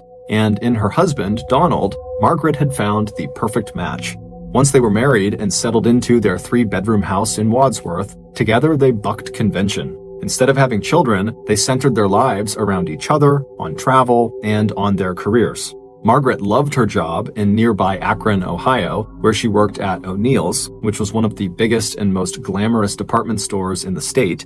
As for Donald, he proudly told people he worked at the Ohio Match Company, the world's largest producer of wooden and paper matches. And during the 41 years that the couple was married, they would live through the ups and downs of history together. The Civil Rights Movement, the first moonwalk, the Korean and Vietnam Wars, the hippie movement of the 1960s, the age of rock and roll, and the Gulf War in 1991. When Donald passed away in May of 2000 at the age of 80, Margaret, who would turn 81 that year, chose to carry on living the kind of life that she and Donald had enjoyed as a couple.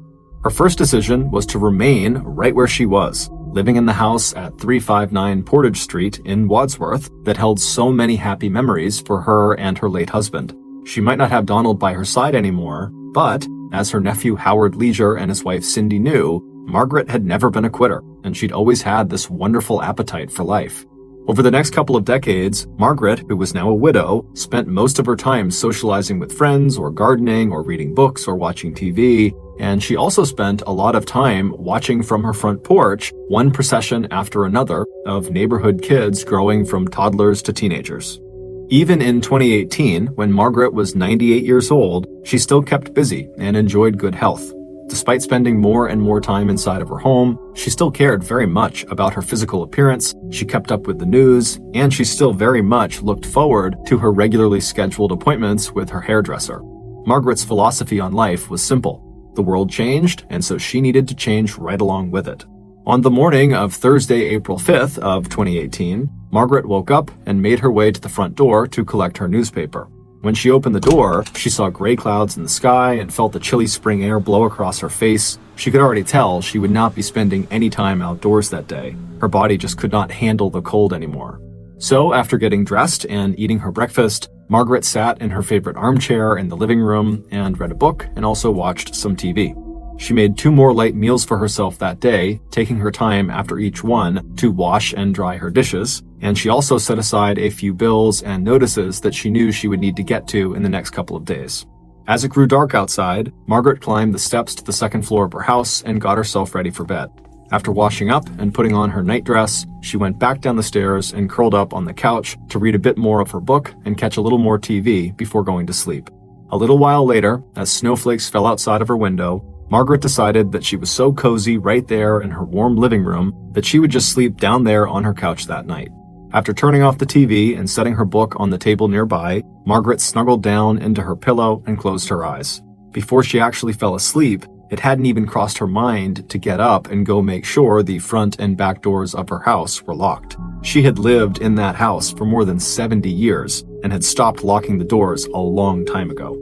3 days later, at 9 a.m. on Monday, April 9th, the Wadsworth Police Department got a call from Margaret's nephew, Howard Lecter, who lived in a town just outside of Wadsworth about 40 minutes away. Howard told police that the day before, one of Margaret's neighbors had noticed newspapers were piling up against her front door, and when he, Howard, had tried calling her, she had not picked up, and considering her age, he was concerned about her. So, police immediately sent a patrol officer to 359 Portage Street for a welfare check. When officers arrived at Margaret's house, they found the front door was unlocked, so they stepped inside the residence and called out for Margaret, but the house was silent.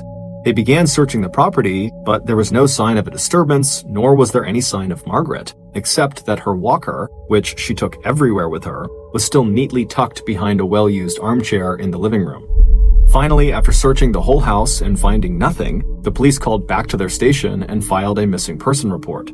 Then, the police who had done the search contacted Howard and his wife to inform them of the situation and to ask them to come to Wadsworth to assist in the search for Margaret. While police waited for Howard and Cindy to arrive at the house, they spoke with some neighbors who had gathered outside, and they would tell the police that the last time they had actually physically seen Margaret was a few days earlier on Thursday, April 5th. By late afternoon, Howard and Cindy had arrived at Margaret's house, and after speaking with police, they quickly walked up the front stairs and into Margaret's home. Inside, the first thing that Howard noticed was that the small red wallet that his aunt always carried with her or left on the little table next to her favorite armchair was missing. And a few minutes later, Howard opened the small downstairs closet, thinking maybe Margaret had left the wallet inside of a coat pocket that was hung up inside of that closet. But instead of finding Margaret's clothes hung neatly on hangers like they would normally be, the closet was a jumble of clothes piled on top of his aunt's vacuum cleaner on the ground. Peeking out from the bottom of the pile, Howard spotted one of the slippers his aunt often wore. Stooping down, Howard reached out and he grabbed it. Seconds later, the police and Cindy would hear Howard let out a scream of pure horror. They ran from the living room and found Howard on the ground, recoiling in shock and pointing at the open closet in front of him. Within minutes, there were dozens of police and emergency vehicles outside of 359 Portage Street. As neighbors looked out their windows to see what was happening on an otherwise cold and quiet Monday evening, a patrol officer was already blocking off the perimeter of Margaret's property with bright yellow crime scene tape. Inside, other officers wearing gloves and crime scene gear were gathered around the open door of that tiny downstairs closet, while Howard sat in another room, his wife's arm wrapped around his shaking shoulders while she tried to comfort him. When Howard had tugged on his aunt's slipper, he had felt a foot still inside of it. Moments later, police would discover Margaret's body, all but naked, crammed inside of this little closet underneath the pile of clothes. Her head, face down, was wedged into the back corner of the closet, while her backside was up in the air, her knees bent underneath her at a sharp angle. Margaret was deceased, and based on the condition of her body, it was obvious she had been the victim of a violent homicide. Within hours of discovering Margaret's body, investigators were combing Margaret's property looking for clues, and it wasn't long before they found their first important piece of physical evidence. It was a single food service type plastic glove with small traces of blood on it, and it looked like someone had recently dropped it in Margaret's backyard. But other than this glove, which was quickly sent off for testing, the police did not find anything else on the property that could help explain what had happened to Margaret or who was responsible for the attack. While patrol officers spread out around Margaret's neighborhood to talk with residents about any unusual activity or people in the area, detectives began considering possible motives for the crime. At first, it seemed like this had been a robbery because Margaret's red wallet was missing, but it would turn out that wallet was the only thing missing from Margaret's house, and it only contained a little bit of cash and some credit cards that had not even been used since Margaret was last spotted on Thursday, April 5th. So with robbery more or less ruled out, police began to wonder if, Margaret had enemies that might want her dead. But everyone the police spoke with said the same thing. Margaret got along with everyone. No one would want to hurt her. And so, with no obvious motive or suspect, the police simply began investigating everyone who was close to Margaret. They started with Howard and Cindy, but they were both quickly ruled out using their cell phone data. Police would also speak to other family members and friends, and they too would all be quickly ruled out as well. But when they started interviewing neighbors and former neighbors, one person stood out. His name was David Klinkenbach, and even after moving from the house next to Margaret's to a new address 2 miles away, David had continued to be the person who checked up on Margaret most frequently. He'd stop by her house a couple of times a week, and he helped take care of her weekly trash collection, moving her garbage containers to and from the street on trash day. Right after Margaret's body had been discovered, police had actually called David's home because they had been told he was close with her and so they wanted to speak to him, but he had not answered. Instead, police found him right outside of her house, pacing around, chain-smoking cigarettes and telling anyone who would listen that he was very nervous about his fingerprints being all over the inside of Margaret's home. When police spoke to him, he obsessively asked them how was the investigation going so far and what had they discovered inside of the house. So, feeling very suspicious of David, the police would bring him into the station for questioning, and pretty much right away, David began looking more and more suspicious. David seemed to have information about details of Margaret's death that had not been widely shared, like where exactly in her house she had been found and what she was wearing, and when answering police questions about how well he knew Margaret, David also surprised investigators with random comments on Margaret's appearance and the fact that, especially earlier in her life, she had been a very attractive woman. But by the end of Wednesday, April 11th, so 2 days after the discovery of Margaret's body, David would be ruled out as a suspect. The DNA results from the bloody glove that had been found in Margaret's backyard had come back, and the blood on them did not belong to David, nor did it belong to anyone the police had spoken with thus far. Additionally, Margaret's autopsy had come back, and her time of death was listed as sometime around Friday, April 6th, and the data from David's cell phone showed he was not near her property at that time. So now, with the residents of Wadsworth starting to press law enforcement for answers, police were forced to regroup and take a different approach to finding out who, in this quiet, pretty town, would have wanted to kill a seemingly harmless 98-year-old woman. The only thing that seemed even remotely promising as another possible lead were reports from neighbors that in the weeks leading up to Margaret's death, there had been a rash of minor car break-ins. Nothing very serious, just a few car owners who had told police that their unlocked vehicles had been rifled through and small items like change and dollar bills had been taken. But these crimes of opportunity made police wonder if the perpetrator had started to check for unlocked homes as well as unlocked cars. Maybe they had tried Margaret's front door, they had found it open, and before long, what started as a robbery turned into a murder. And when police started looking right around Margaret's house to see if around the time she was killed, had there been any car break-ins or had there been any other recent reports of suspicious or possibly criminal activity, they found something. A carjacking had been reported right near Margaret's house on April 8th, so this would have been 1 day before Margaret's body was found. So the police tracked down the person who owned the vehicle that had been stolen. The owner was a 50-year-old church worker named Paul Shalit. Police expected this interview to be fairly simple and straightforward, but it wasn't. When police visited Paul at his house and asked him to describe what happened, he came across as very nervous and evasive. He told investigators that he had been out driving and had seen a young man, maybe 18 or 19 years old, and he apparently was limping as he was walking down the sidewalk. And so Paul, being a good Samaritan, had slowed down and asked this young man if he needed help, and the young man had said yes, he did need help. So Paul said he had pulled his SUV over to the side of the curb and he had got out to help the injured young man.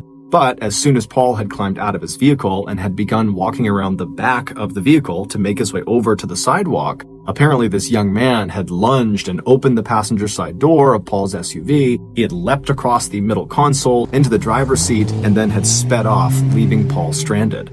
However, this story didn't really make sense to police because, according to the report, Paul's car had been found almost immediately and right down the street, totally undamaged. And after police wrapped up this first interview with Paul, they would review security footage of the carjacking that had been captured by cameras on a nearby building, and they saw firsthand that Paul's story was just not lining up.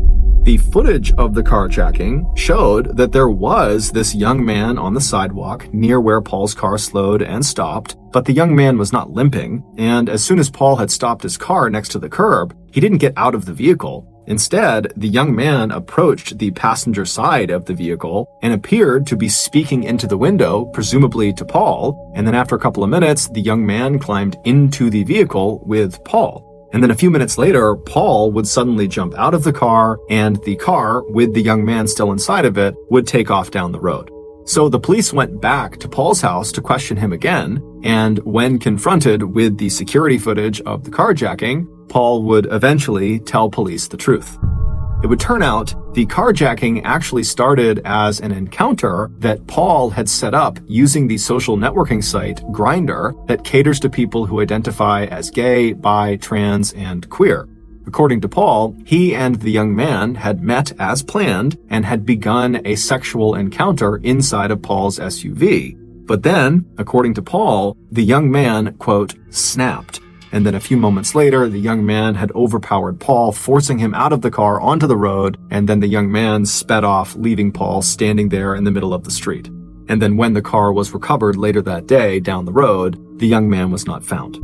When asked by detectives to provide contact information for this young man/carjacker, Paul would tell them that he was so embarrassed about what had happened that he had actually deleted all remnants of this young man from his phone. Meaning he had completely deleted his Grindr account and so could not recover it, and he also had deleted the contact information for this young man that he had stored directly on his phone.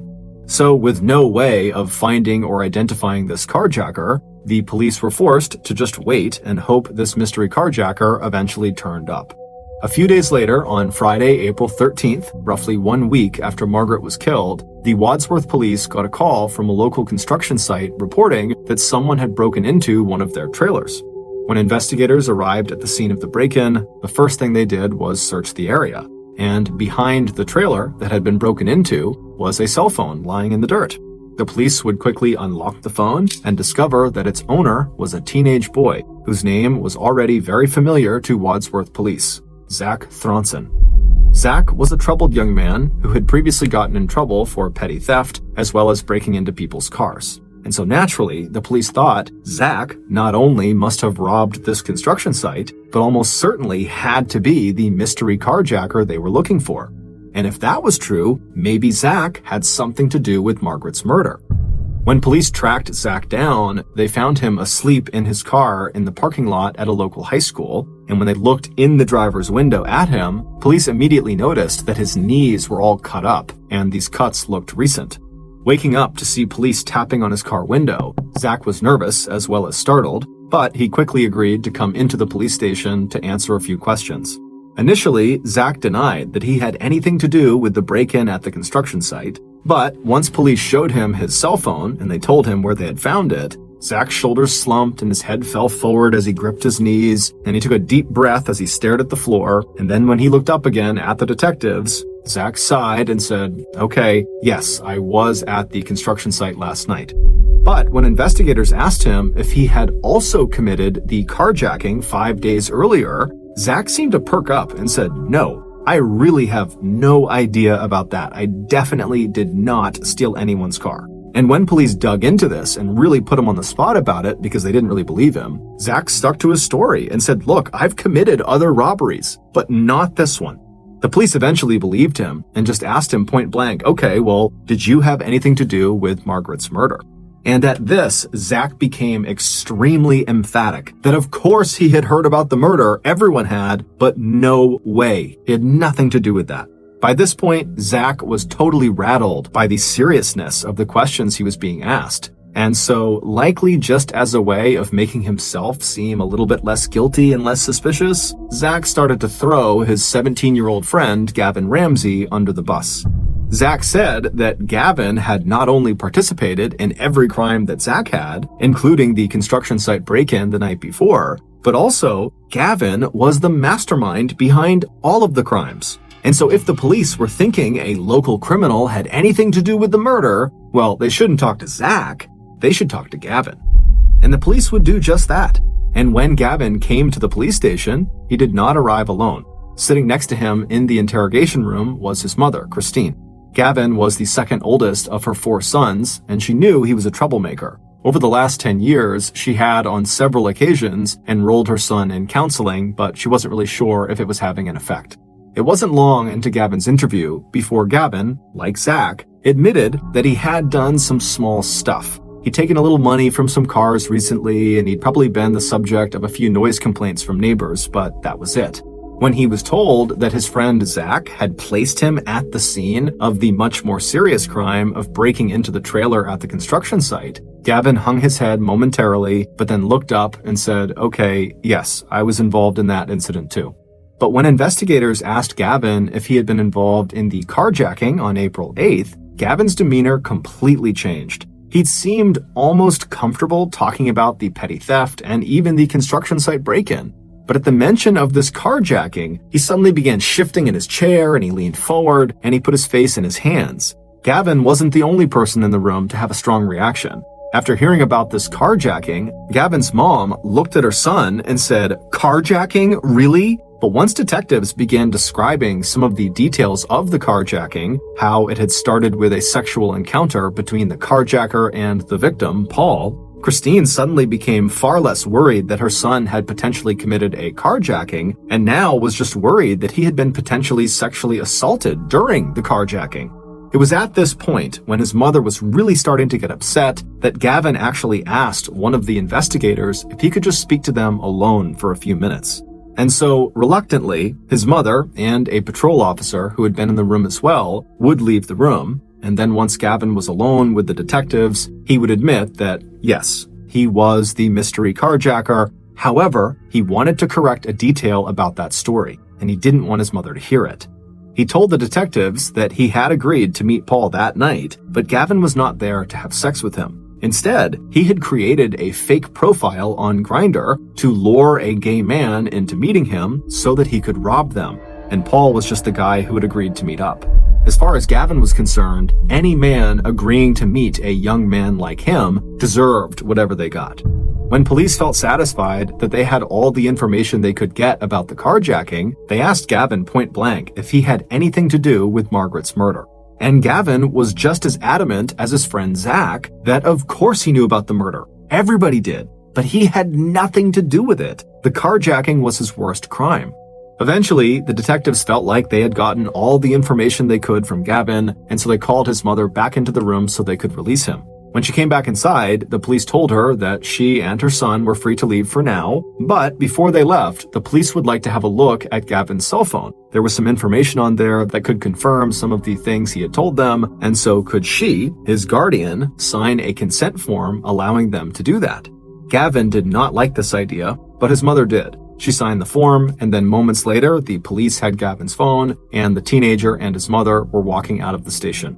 A few hours later, the police would unlock Gavin's phone, and they would somewhat unintentionally discover something that shocked them to their core. Based on what they found on Gavin's phone, and on evidence that police would uncover over the next 72 hours following their conversation with Gavin, here is a reconstruction of what happened to 98-year-old Margaret Douglas on the day she died, April 6th, 2018. At about 2 a.m. in the early morning hours of Friday, April 6th, Margaret's murderer walked the short distance from his house to her house. The temperature outside had dropped to about 30 degrees Fahrenheit, and it was snowing lightly. Margaret's street was a quiet one, each house separated from the curb by a wide strip of grass and a sidewalk, each house separated from its neighbor by a driveway leading to a detached garage. As the murderer reached the edge of Margaret's property, he looked in all directions to make sure no one was watching him, and then he quickly slipped down her driveway around to her backyard. Once there, he stepped up to the back door and peered through the glass. Inside, he could just make out the gleam of the metal sink set into the counter on the kitchen wall opposite him. Then he quietly turned the knob with a gloved hand. As he had hoped, the door was open, and a moment later, the intruder had stepped inside, out of the falling snow and the chilly air. After pausing for a minute to let his hands warm up and to look around and get his bearings, the intruder pulled his cell phone out of his pocket. He tapped the screen and entered his password, then he opened his camera and began taking a video. With his phone out in front of him recording, he began walking noiselessly through the kitchen toward the dining room. As he walked, the camera picked up how dimly lit the house was, with the only lights being from a few night lights and from street lights shining in through uncurtained windows. With the camera still rolling, he walked through the dining room and into the cozy living room in the front of the house. And there, fast asleep on her favorite sofa, was Margaret. She was dressed in slippers, a nightgown, and robe, her white hair arranged in short, neat curls around her face. The intruder stood there quietly for a few minutes, just drinking in the sight of her through the lens of his camera. Then, moving soundlessly around the blue-carpeted room, he began taking a series of videos of Margaret from different angles and different vantage points, listening all the while to her gentle, steady breathing. He felt a rush of excitement as he imagined the moment when he would wake her up and she would see him standing there in her house in the dark for the first time. With that thought in mind, now standing off to the side behind a nearby armchair, the intruder made his first deliberate noise. A cough. He heard the rustle of fabric, and then, through the camera viewfinder of his phone, he saw Margaret wake up. Staring ahead out into the darkness of her familiar living room, Margaret seemed instantly aware that suddenly she was not alone. The camera picked up her scratchy whisper. "Is someone there?" As she turned her head in his direction, the intruder stepped out of his hiding place. As he did, his camera caught an image of Margaret's face, the look of shock and fear as she realized that she'd been right, that she wasn't alone, that someone was in the room with her. But before Margaret could raise herself from the couch, the intruder stepped closer to her. He wished there was some way to capture what he was about to do to her on camera, but for what he was about to do, he knew he needed two hands. And so he turned off his camera, he slipped his phone into his pocket, and then with both of his hands, he reached down and he grabbed Margaret and he pulled her off the couch and dumped her on the ground on her back. And then he stepped on top of her and then crouched down, straddling her chest. And then he reached down and he put two hands around her neck and he began to squeeze. He knew there were many other ways to kill someone, but he didn't want to use a weapon that would put distance between him and his victim. He wanted to be there up close when they died. He wanted to feel them when they died. And so with his hands wrapped around her neck, he began squeezing harder and harder and harder. And as he did, Margaret began to fight back. Even at 98 years old, Margaret was still strong and sturdy, her hands reaching up to pull his fingers away as she rolled from side to side, trying to get out from under her attacker. But he was just too strong, and he kept squeezing harder and harder. As soon as Margaret started to go limp from a lack of oxygen, the killer released her neck. Barely alive and barely breathing, Margaret had no strength left to try to get away, so she just laid there on her back, still. As she did, her killer, who was still straddling her chest, looked down at her with immense pleasure. Then he balled each of his gloved hands into fists and began punching her face over and over and over again. It was only after it was obvious that Margaret was already dead that her murderer finally leaned back and let his arms drop to his sides while he tried to catch his breath. Once his heart rate had slowed, Margaret's killer got back up onto his feet and then he dug his phone back out of his pocket. He removed most of Margaret's clothing and arranged her in various suggestive poses, taking more pictures and videos as he went, and finally taking a video of himself sexually abusing her corpse. It was almost 4 a.m. when the murderer finally noticed the time. He had been in Margaret's house now for 2 hours, and he needed to be back at his own house before 5 a.m. But before he could leave, he needed to hide all the evidence that he had been there, and that meant hiding Margaret's body. Looking around the room, he spotted a small closet just to the right of the front door. Dragging her body across the room, he opened the closet door, and pushing and shoving, he finally managed to cram her body into the tiny space. After covering her with clothes and the vacuum cleaner, the murderer shut the door on her. Before leaving, the killer looked around the house one more time and noticed Margaret's bright red wallet sitting on an end table. Moving quickly now, he stepped over to the table, he pocketed the wallet, and then he headed for the back door of the house. Once outside again, the killer pulled off his blood-smeared plastic gloves and stuffed them inside of his jacket pockets. Just a few minutes later, the murderer was slipping quietly back into his own bedroom, just 5 houses away. What he didn't realize is that one of his bloody gloves that he had stuffed into his pockets had actually fallen out and was now laying in Margaret's backyard. 1 week later, on Friday, April 13th, after Gavin and his mother had left the police station, Wadsworth police would unlock Gavin's cell phone, and as they began looking through it, they found a folder labeled Dark. And in this folder were all the horrific videos and pictures taken of Margaret and her home on the night she was killed. The person who took those pictures and those videos, and who killed Margaret, was 17-year-old Gavin Ramsey. 3 days later, on April 16th, Wadsworth police arrested Gavin and charged him with the murder. Inside Gavin's bedroom, investigators would find the other plastic glove that matched the one dropped at the crime scene, and forensic tests on both gloves would show that the DNA and bodily fluids on the gloves matched Gavin's. Police also found Margaret's red wallet, along with notebooks belonging to Gavin that detailed his desire to kill, along with his detailed handwritten research into the crimes and methods of famous serial killers. Digging into Gavin's personal history, investigators also discovered that in the year preceding Margaret's murder, Gavin had applied for work at a local funeral home. This fact would be significant in light of a later court-ordered psychiatric report that showed that Gavin found sex with corpses exciting. Police theorized that Gavin, who had once gone to Margaret's house to ask if he could help her out with some yard work, which she didn't hire him for, chose Margaret as his victim because of her advanced age and lack of home security. In November 2018, 7 months after Margaret's murder, Ohio state prosecutors won a legal ruling that would allow the videos and images from Gavin's cell phone to be used as evidence against him in a public trial where Gavin would be charged as an adult. In response to this ruling, Gavin avoided a public trial by pleading no contest to 9 charges that included aggravated murder, aggravated burglary, kidnapping, and gross abuse of a corpse. Although Gavin's mother, Christine, told the judge at a sentencing hearing on January 4, 2019, that Gavin's aggressive behavior and poor judgment were caused by his pediatrician misprescribing the antidepressant Zoloft that Gavin was taking at the time of the murder, the judge ultimately sentenced Gavin to life in prison at Grafton Correctional Institution, an adult facility located 40 minutes to the northwest of Wadsworth. On Monday, April 16th, the same day that Gavin was arrested and charged with the murder, 98-year-old Margaret Douglas was laid to rest right beside her husband Donald on a quiet grassy slope in the Ohio Western Reserve National Cemetery. On her headstone, it just reads, "In God's hands, in our hearts."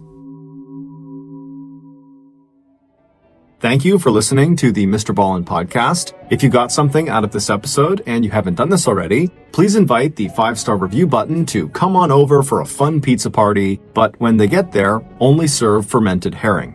Also, please subscribe to the Mr. Ballin podcast on Spotify, Apple Podcasts, Amazon, Google, and anywhere else you get your podcasts. This podcast airs every Monday and Thursday morning, but in the meantime, you can always watch one of the hundreds of stories I have posted on my YouTube channel, which is just called Mr. Ballin.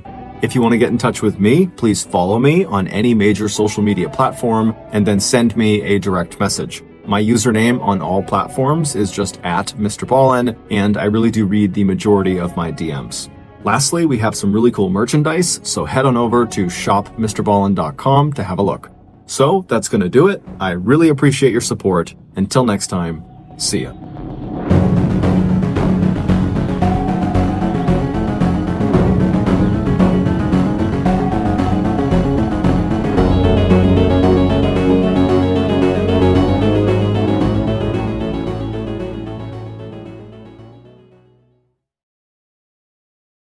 Today's podcast features 2 separate, unique stories that are both themed around the same thing: true crime stories with a shocking plot twist at the end. The audio from both of these stories has been pulled from my YouTube channel and has been remastered for today's episode. The links to the original YouTube videos are in the description. The first story you'll hear is called Basketball with Friends, and it is about a brutal crime that has 2 significant plot twists. The second story you'll hear is called What Happened in Room 348, and it is about a crime, or more specifically a crime scene, that made absolutely no sense until detectives noticed a very small detail. The first story, Basketball with Friends, is very distressing and involves harm to a minor. As such, listener discretion is advised. But before we get into today's stories, if you're a fan of the strange, dark, and mysterious delivered in story format, then you've come to the right podcast, because that's all we do. And we upload twice a week, once on Monday and once on Thursday. So if that's of interest to you, please offer to get the 5-star review button's car detailed, but as soon as they give you the keys, simply fill their car with an angry pack of Asian murder hornets. Also, please subscribe to the Mr. Ballin podcast wherever you listen to podcasts so you don't miss any of our weekly uploads. Okay, let's get into our first story, which is called Basketball with Friends.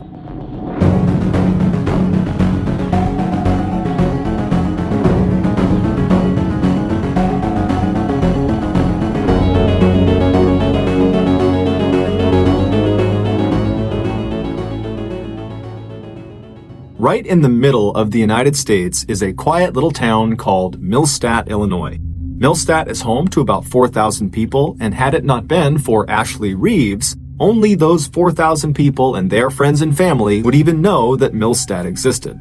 In 2006, Ashley Reeves was a 17-year-old high school student who lived with her parents and her younger sister Casey in Millstadt. Ashley was an excellent student who, even though she was over a year from her high school graduation, she was already thinking about what colleges she wanted to go to. She was also extremely likable and outgoing, and she had this huge, infectious smile, and so she had tons of friends, and she had a very serious boyfriend who her parents adored. His name was Jeremy, and he was a high school student as well. On the morning of Thursday, April 27th of that year, Ashley got up and, like every other morning, she got ready for school alongside her sister Casey. And then right before Ashley stepped out to head off to school, she told her parents that after school, she had a job interview on the other side of town. And then after her interview, her plan was to play basketball with some friends and then she'd be home. And so her parents said, okay, well, hey, good luck with your job interview and just make sure you're home before 10:30 p.m. And so Ashley said, no problem, I'll see you tonight, and then she left. That afternoon, after school, Ashley made her way to Jeremy's locker, and when she got to him, Jeremy handed her his keys to his car. He had an SUV, and he was lending it to her for the day so she could go to the interview and then go play basketball. And so Ashley took the keys, she thanked him, she gave him a hug, and then she turned and she walked down the hallway where she met up with her sister Casey at her locker. And then the two girls left the school, they went out to the student parking lot, they found Jeremy's SUV, they hopped inside, and then Ashley began driving them back to their house. When they got there, Casey hopped out of the car, she said bye to Ashley, and then Ashley left their house and she began driving to Fairview Heights, which was a town about 15 miles away where her interview was going to be. Several hours later, around 10 p.m., Ashley's parents had not heard from their daughter, and it was getting close to her curfew, and so they asked Casey if she had spoken with Ashley, and, did she know how her interview went? Did she know when she was going to be home? But Casey would tell them, actually, no, I haven't talked to Ashley since she dropped me off from school. And so Ashley's parents said, okay, no big deal. And they called Ashley, but Ashley didn't pick up. So they sent her a series of text messages. But after a couple of minutes of not getting any response, they decided to just call her boyfriend, Jeremy, to see if maybe he knew what was going on with Ashley. But when they spoke to Jeremy, he would say that, I haven't spoken with Ashley since I gave her the keys to my SUV. And I've actually been trying to talk to her all day. I've been calling her and texting her, but I still haven't heard back. And so at this point, Ashley's parents were starting to get really worried. And so after hanging up with Jeremy, they began calling other friends of Ashley's to see if maybe they had spoken to her and knew what was going on. But all of her friends that they spoke to all had the same story. We haven't talked to her since the end of school and she's not returning our calls or texts. And so Ashley's mother, she just sensed that something was terribly wrong. And so without any hesitation, she just called the police. Now, the police in this town were used to getting calls every now and again from parents whose teenage child had run off and they were concerned about them. But virtually every time the police investigated, they would find the teenager had just kind of been blowing off their friends and family, and they would pop up maybe a couple hours later, totally unharmed. But the Millstadt police would later remark when they heard Ashley's mother's voice over the phone, the fear in her voice was so pronounced, it immediately pushed the police department to take this case very seriously. And so that night, right after this phone call, the Millstadt Police Department went out in force to try to locate Jeremy's SUV, the car that Ashley had been driving around that day. And the first place they went to look for this car was Latterman Park, which is this very popular public park that has a really popular basketball court that lots of teenagers would go to all the time, and Ashley was known to frequent that park. And this park was located about halfway between Fairview Heights, where her interview was, and Millstadt, where she lived. And so they go to Latterman Park, and right away, sitting in the parking lot, they find Jeremy's SUV. But Ashley is not in the car, she's nowhere near the car, and when they searched the car, there was nothing of significance inside of it. There was just some of Ashley's clothes lying around. The police would spend all night and well into the morning combing Latterman Park looking for any sign of Ashley, but there wasn't one. And so as the sun came up and the police were nowhere closer to finding this girl, they began to suspect that, perhaps foul play was involved. And so the first person they hauled in for questioning was Ashley's boyfriend, Jeremy. But as soon as he sat in the interrogation room, he demonstrated a real concern for Ashley, he had a rock-solid alibi, and he basically was an open book, and so they quickly ruled him out as a suspect. And then the police basically began hauling in all of Ashley's friends and acquaintances and family members, basically anybody that knew her. They were bringing them into the station to find out if they knew anything that could help them figure out where Ashley was. And more specifically, the police were really looking to see if any of these people were hiding something. And sure enough, a few of the friends that were brought in were. According to a few of Ashley's closest friends, Ashley was in not one, but two romantic relationships. One was the public relationship she had with Jeremy, and the other was a secret relationship that was actually illegal. In order to hide this forbidden second relationship, Ashley would tell her family and her friends that she was going to the park to play basketball, when in reality, she was going to the park to meet up with this secret second partner. And the day before, when Ashley went missing, her friends told police that that was the exact reason she was going to Latterman Park.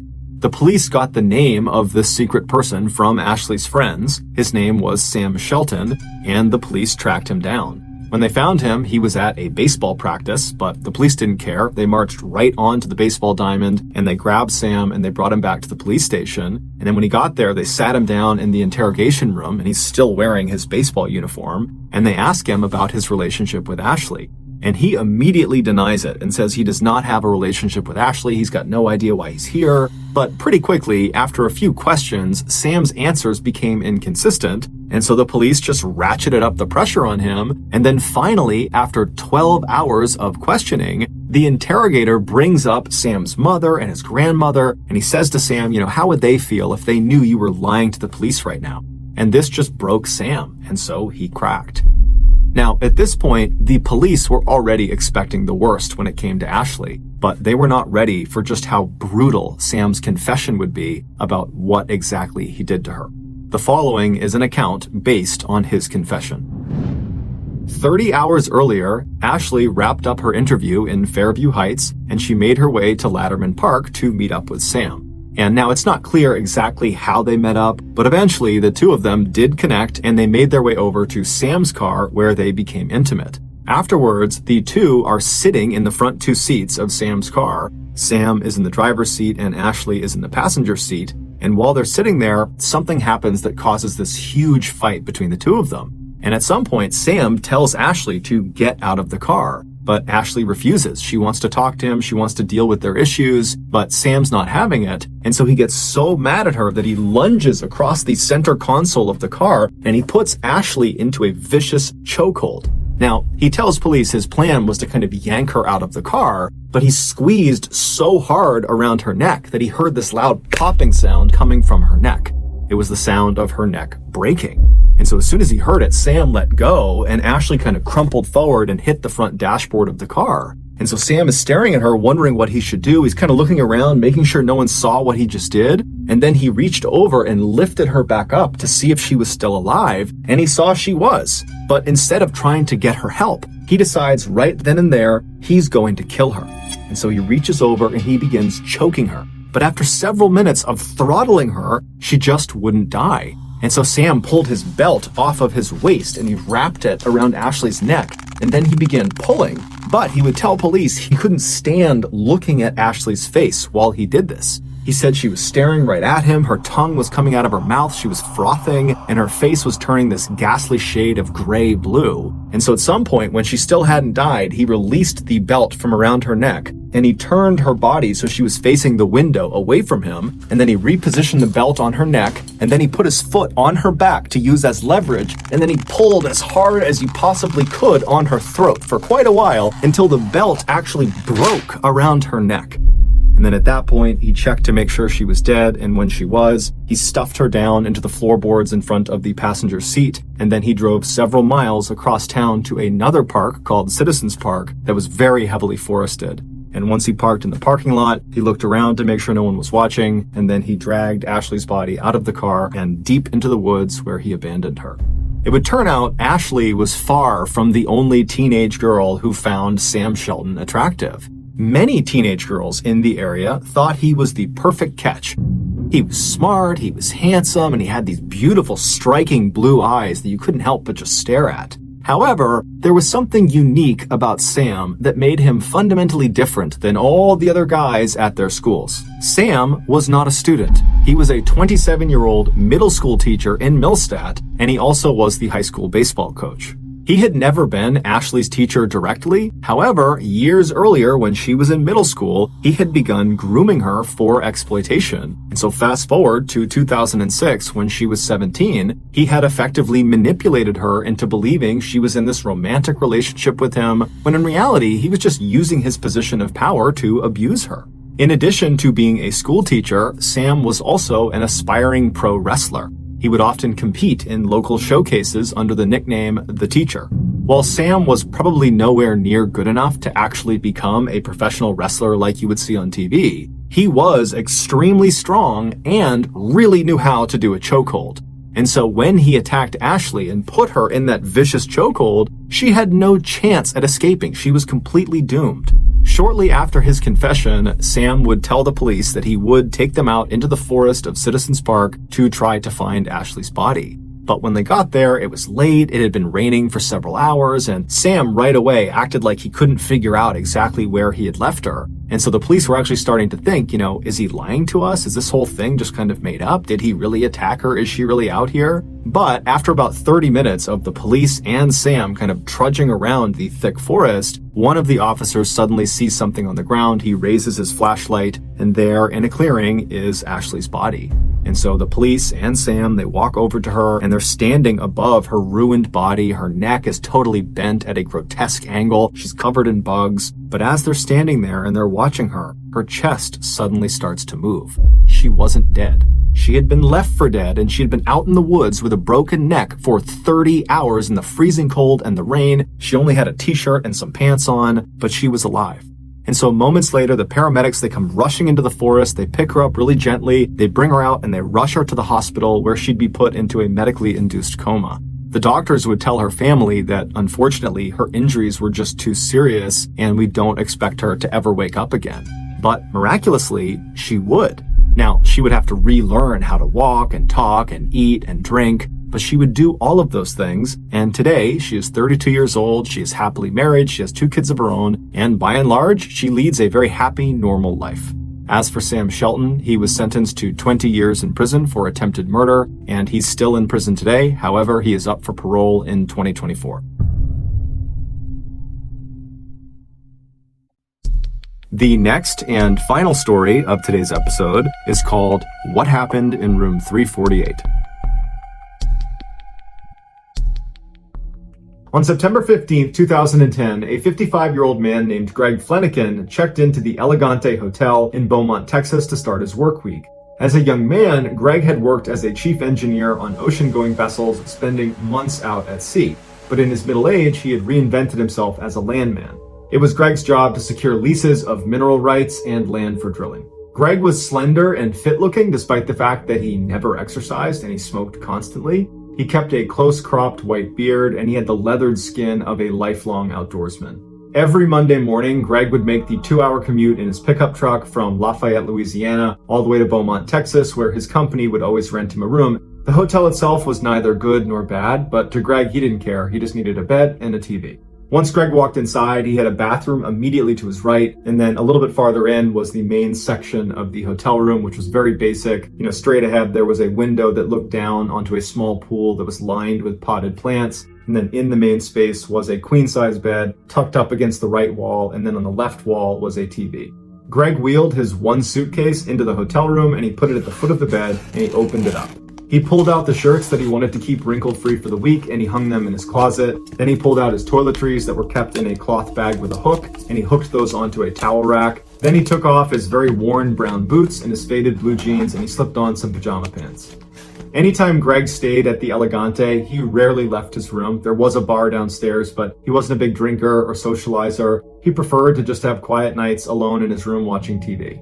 So that night, Greg cranked the air conditioning to make sure it was as cold as it could get. He liked to sleep in a very cold room. And then he hopped on his bed and he put 2 big pillows behind his head and he rested up against the headboard. And then he took a towel and he laid it out next to him. And on the towel was his ashtray, his cigarettes, his lighter, his phone, the TV remote, and a candy bar. Then he picked up the TV remote, turned it on, flicked through the channels until he landed on one that was playing Iron Man 2, and he thought, good enough. Put the remote down, picked up his candy bar, opened it up, he ate a piece of his candy, and then he grabbed a cigarette, lit up a cigarette, and he began smoking. The following morning, Susie, Greg's wife, did not get a call from her husband. And he always called her every morning that he was gone. That was their routine, and this was a big break from their routine. And so she tried calling him, and his phone rang and rang and rang, and he never picked up. And so then she called his Beaumont office, and he didn't pick up. But after the second or third time she called, his coworkers picked up the phone, and they said, hey, Greg's not here. He hasn't come into work yet. And Susie felt concerned. She felt like something was wrong. And she said, do you guys mind just going to his hotel room and knocking on his door and making sure he's okay? And they said, sure, we'll go over there. So the two coworkers head over to the hotel, they knock on Greg's door, he doesn't answer, and so they go down and get the manager, who comes up and opens Greg's door, and right away they find Greg lying dead in the middle of his hotel room. The way Greg was positioned when they found him, it looked like he had fallen to his knees and then fallen again onto his face, and his left arm got kind of tucked underneath his body, and still in his two left fingers was a cigarette that had not fallen from his hand that had burned down to the wick. The room was exceptionally warm, and Greg's skin was grayish blue. Immediately after seeing Greg, the two coworkers called 911. Shortly after the ambulance arrived at the hotel, Detective Scott Apple arrived in his cruiser. Apple was a short guy, very, very fit. He had silver hair that he spiked up. He looked 100% cop, and he worked basically 24/7. When he got up to room 348, there was no sign of a break-in, nothing had been disturbed inside of the room, and there was no blood or obvious wound on Greg, with the exception of a slight abrasion on his cheek when he came down and hit his face on the rug. He looked around the room and he found Greg's wallet that was sitting in the back pocket of his jeans, and there was hundreds of dollars in his wallet that had not been taken, so he ruled out robbery. He went out into the hall and he began interviewing the other occupants of the surrounding rooms, and no one had heard anything and no one had seen anything. He went back into the hotel room and he began looking around for drugs of any kind or any substance that Greg might have taken that could have contributed to his death, and there was nothing. No prescription pills, no alcohol, nothing. Later that day, after the family had been notified of Greg's passing, his grief-stricken wife, Susie, called Detective Apple, and she said, my husband did not take good care of himself. He had a terrible diet. He's been smoking like a chimney since he was a young teenager, and he never saw a doctor. And I always told him that if he wasn't careful, something like this was going to happen. I always worried that he might have a heart attack or something. So at this point, not only does Greg's family think he died of natural causes, Detective Apple also thinks the same thing. He's thinking about what he saw in the hotel room, and there's no sign of any foul play. It just looks like a guy whose lifestyle caught up to him. Greg's body was sent to Dr. Tommy Brown, who in Beaumont, Texas, he was like the medical examiner. He'd been doing this for years and years. Dr. Brown had read ahead that they believed Greg had died of a heart attack or something like that. And when his body was wheeled in front of him, there was nothing he saw right away that contradicted that theory.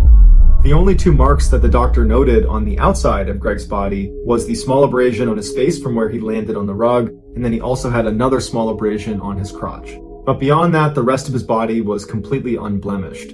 When he looked inside of his body, it looked like someone had literally just crushed his insides. His torso was full of blood, food from his intestines had been ripped outside, he had ribs broken, internal organs were lacerated, and there was a hole in his heart.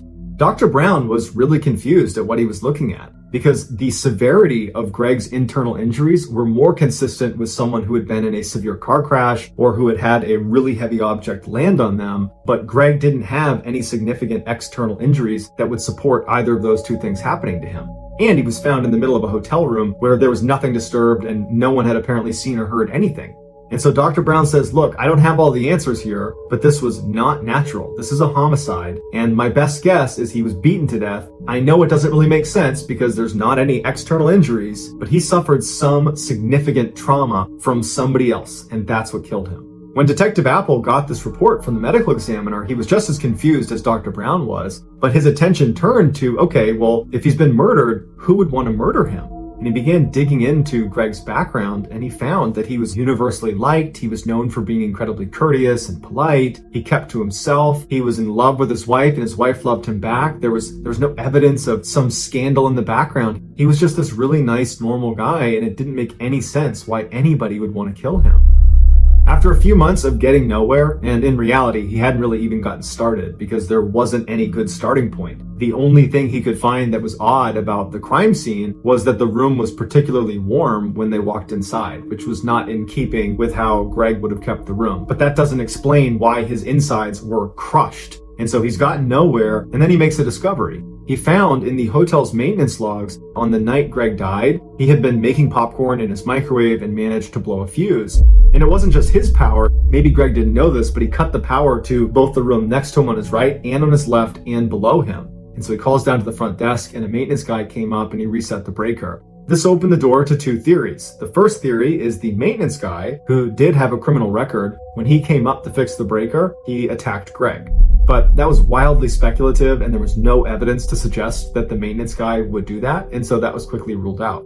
The other theory was Greg's neighbors in room 349 were these two electricians who were big partiers and drinkers, and so Detective Apple suggested that maybe when Greg accidentally cut the power to their room, they were really annoyed and they went outside in the hall and they saw Greg and they somehow realized he was to blame for this, and in a drunken rage, they attacked him and killed him, and that's what killed Greg. And even though it was a stretch, it was the closest thing to a motive Detective Apple had found in anyone. And so Detective Apple put on a hidden camera and he went and interviewed these two electricians that were still staying in room 349. And he said when he spoke to them, they were very forthcoming. They seemed very honest. They were appropriately curious about what happened to Greg. And all they said was, look, we had no interaction with him. We did hear him coughing when we came back from the bar. We were at the bar that night, but honestly, that's the extent of our interaction with him. The electricians offered up their cell phone numbers, their email addresses, and said, anything you need from us, we'd be happy to help. We're really sorry this happened. At this point, Detective Apple is back to square one. No one knows what happened to this guy. The one big lead he had, the maintenance records, proved to be a total dead end. And so unfortunately, this case went cold. 7 months after Greg's death, where there had been absolutely no traction on figuring out what happened to him, Susie, Greg's wife, decided she wanted to hire a private investigator. And her friend suggested she call Ken Brennan, who was a famous private detective who was well known for being able to solve really complex cases.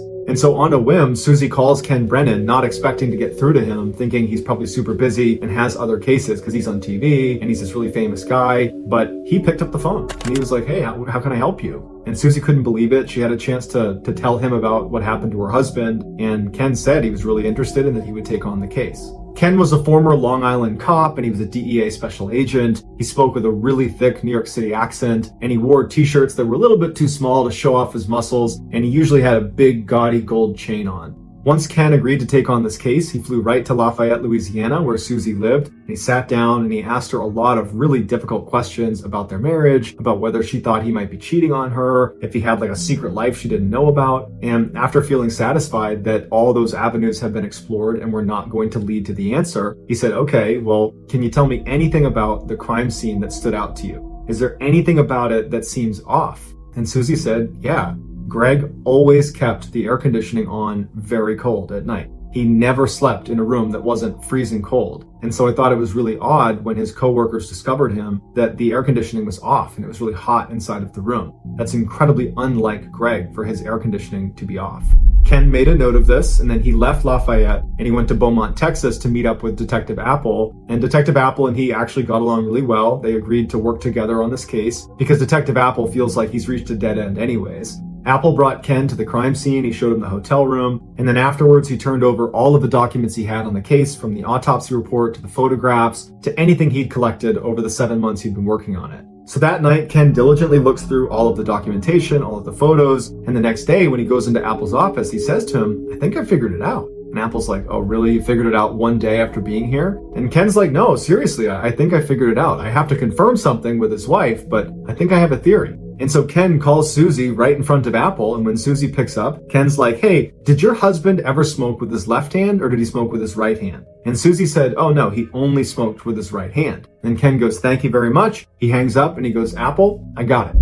And so Apple's like, okay, what's your theory? And Ken says, okay, so I spoke to Susie and she told me it was very strange that his room was not air conditioned when they discovered his body, because Greg was known for always turning on the air conditioning to as cold as it can get, especially at night when he went to bed. And so when his power went out the night before, his air conditioning would have gone out. And so the maintenance guy comes up, turns the power back on, but it doesn't trigger the air conditioning to turn back on. the room is still cold from having been air conditioned all evening to that point.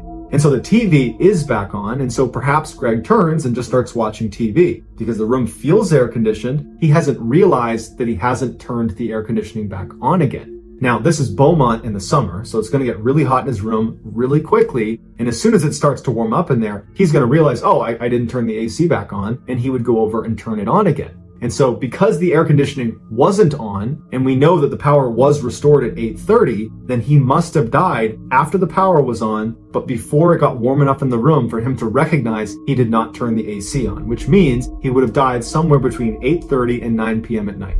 And so Apple's like, wow, that's pretty impressive, except that doesn't really help us figure out how he died or who killed him. And Ken puts his hand up and he says, I know, I'm just building the whole picture here. Okay, so we have him dying between 8:30 and 9, and I don't think he was beaten to death. I think a lot of people want that to be what killed him because it's kind of the only thing that might make sense, but I say it definitely doesn't make sense because of the cigarette. Now, we found that cigarette in his left hand, and I talked to his wife, and she said he only smokes in his right hand. And so what I think happened is the power came back on at about 8:30, which is what the report says. The TV turns back on. Greg doesn't turn the air conditioning back on. He sits on his bed. He's watching TV. He lights up a cigarette and he's smoking with his right hand. And then something happens to him, which I'll get into my theories on that. And he jumps off the bed and he starts making his way to the door to get help.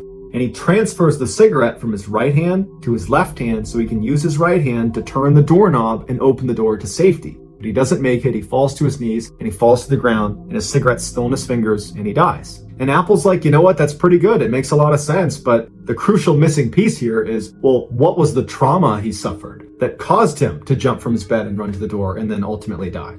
Ken's like, I got a theory on that too, but I gotta be in the hotel room to see if it's true. So Apple and Ken go back to the hotel room. When they get there, Ken goes inside and he starts walking around, looking at the ceiling, the wall, the ground, and then finally he stops when he's looking back towards the front door leading back into the hall, and he points at the wall and he says, there. And Apple looks at what he's pointing at, and it looks like there had been some patchwork on the wall in the same spot where the doorknob, when it swings open, would hit the wall. And so Apple's looking at it and he's like, that's just from the doorknob. And so Ken takes the door and he opens it all the way to where the doorknob is pressed against the wall, and it's to the right of this patchwork, meaning this patchwork is not connected to the doorknob.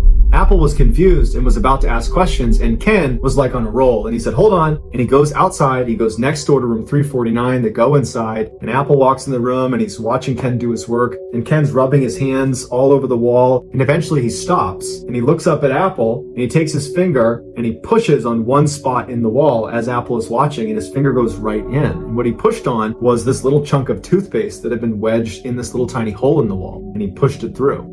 Apple brought in a crime scene investigations unit who carefully excavated both sides of this wall, and they shined a laser from 349 into Greg's room, and the trajectory of the laser going through this hole lined up perfectly with where Greg would have been sitting on the bed, smoking cigarettes, eating candy, watching a movie. So Ken and Apple go back to the medical examiner, Dr. Brown, and they say, look, you missed something because Greg got shot. And unfortunately, Greg's body had already been cremated, but they did have the pictures to look at from the autopsy. And sure enough, they find that little tiny laceration in his crotch was actually an entrance wound. And then when Dr. Brown pointed out there was a hole in the heart, it kind of lined up with the trajectory that bullet would have been traveling through his body. Dr. Brown realized he had made a mistake, and he changed the autopsy report to reflect a gunshot wound. Ken and Detective Apple re-interviewed one of the electricians that had been in room 349 that was in the room where the gunshot had originated from. His name was Lance. And when they brought him in, they said, this is totally routine. You know, it's been 7+ months since Greg's death. And what we're doing is any of our witnesses, we want them to sign a statement, basically attesting that this is what I saw or didn't see. And so they had prepared a statement that basically lined up with the first thing he had told police, which was, I didn't hear anything, I didn't see anything. And they said, is there anything you want to change about your story? Or is this exactly what you saw and heard? And Lance said, yeah, that's exactly, I don't know anything. I wish I knew more, I'm sorry. And like, all right, well then can you sign this document saying that you don't know anything and you didn't see anything? And he said, yeah. He signs the document, and then Ken's like, all right, gotcha, because we know a gunshot was fired from your room, and that's what killed Greg. And so you need to tell me who shot the gun. Otherwise, I'm taking you to jail for submitting a false police report. At this point, Lance crumbles and the truth comes out, and he said that he and the other electrician in the room with him, whose name was Muller, they were goofing around and drinking that night, and Muller went out and got his pistol from his car, and he brought it in, and he was goofing around with it, and Lance was saying that he was trying to get him to stop doing that, but he kept goofing around with the gun, and at one point, he aimed the gun at Lance, and Lance kind of batted it away from him. He dropped the gun, it landed, and it went off, and they saw where the bullet hole was. They saw it was into Greg's room, and they both froze, and they listened to see if anybody had reacted to this gunshot. And he said they didn't hear anything for a long time, and that made them believe that no one was in the other room, that no one was in Greg's room, and that they were in the clear. And so they left and went to the bar. They didn't even think to check on whoever was in that room. And when they came back, they said they heard Greg coughing in his room, and that further confirmed that he must not have been in there when they fired the shot, and he's totally fine, and they are totally in the clear. The next day, Lance said when they saw his body being taken out, at first they did think, oh my goodness, this is us. We did this. But they overheard Detective Apple walking around interviewing people saying out loud that, yeah, we think this is natural causes. Yep, looks like a heart attack. This is probably nothing. I'm sure it's nothing. And they were like, oh, phew, it's not us. And so they actually believed it was just a coincidence that on the same day they're firing a rogue bullet into Greg's room, that Greg had a heart attack and died separately. But Lance would say that somewhere in the back of both of their minds, they knew they probably had something to do with it, and so they covered their tracks, and they put toothpaste in the wall to cover up the hole, and they hid the gun, and they intentionally kept information from the police. And so ultimately, Muller, the owner of the gun, the one who really instigated that night, waving the gun around, and the one who actually dropped the gun, he was charged with manslaughter and was given 10 years in prison.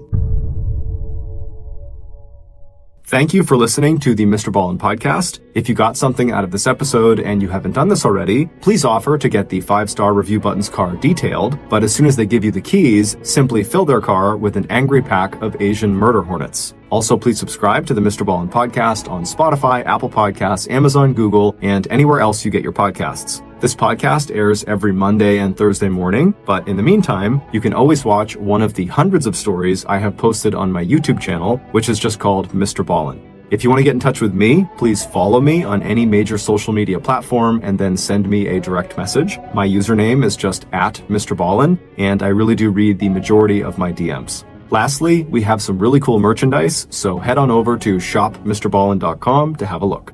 So that's going to do it. I really appreciate your support. Until next time, see ya.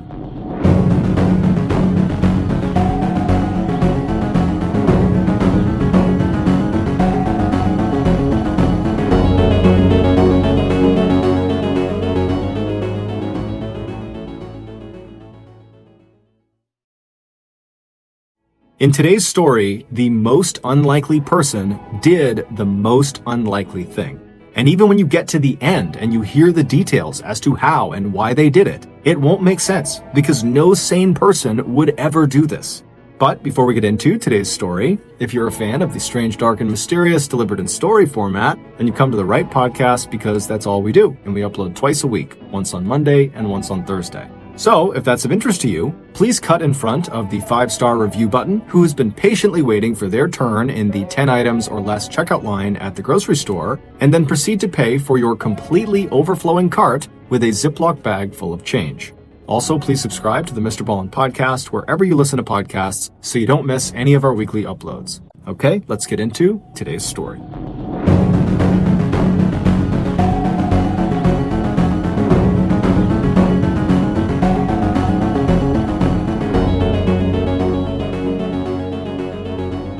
It was mid-June 2014 in Highland Springs, a small blue-collar town about 4 miles outside of Richmond, Virginia.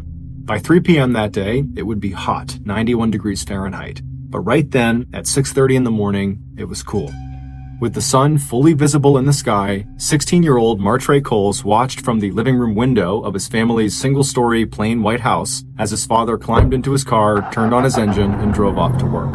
After he was gone, Martre left the window and walked through the empty house to his bedroom. Once inside, he sat down at his desk, he opened his sketchbook, and he started to draw. Unlike his usual artwork, which consisted of anime-stylized faces and figures full of color, energy, and movement, the faces that he drew that morning were done in thick black marker and were angry and sad.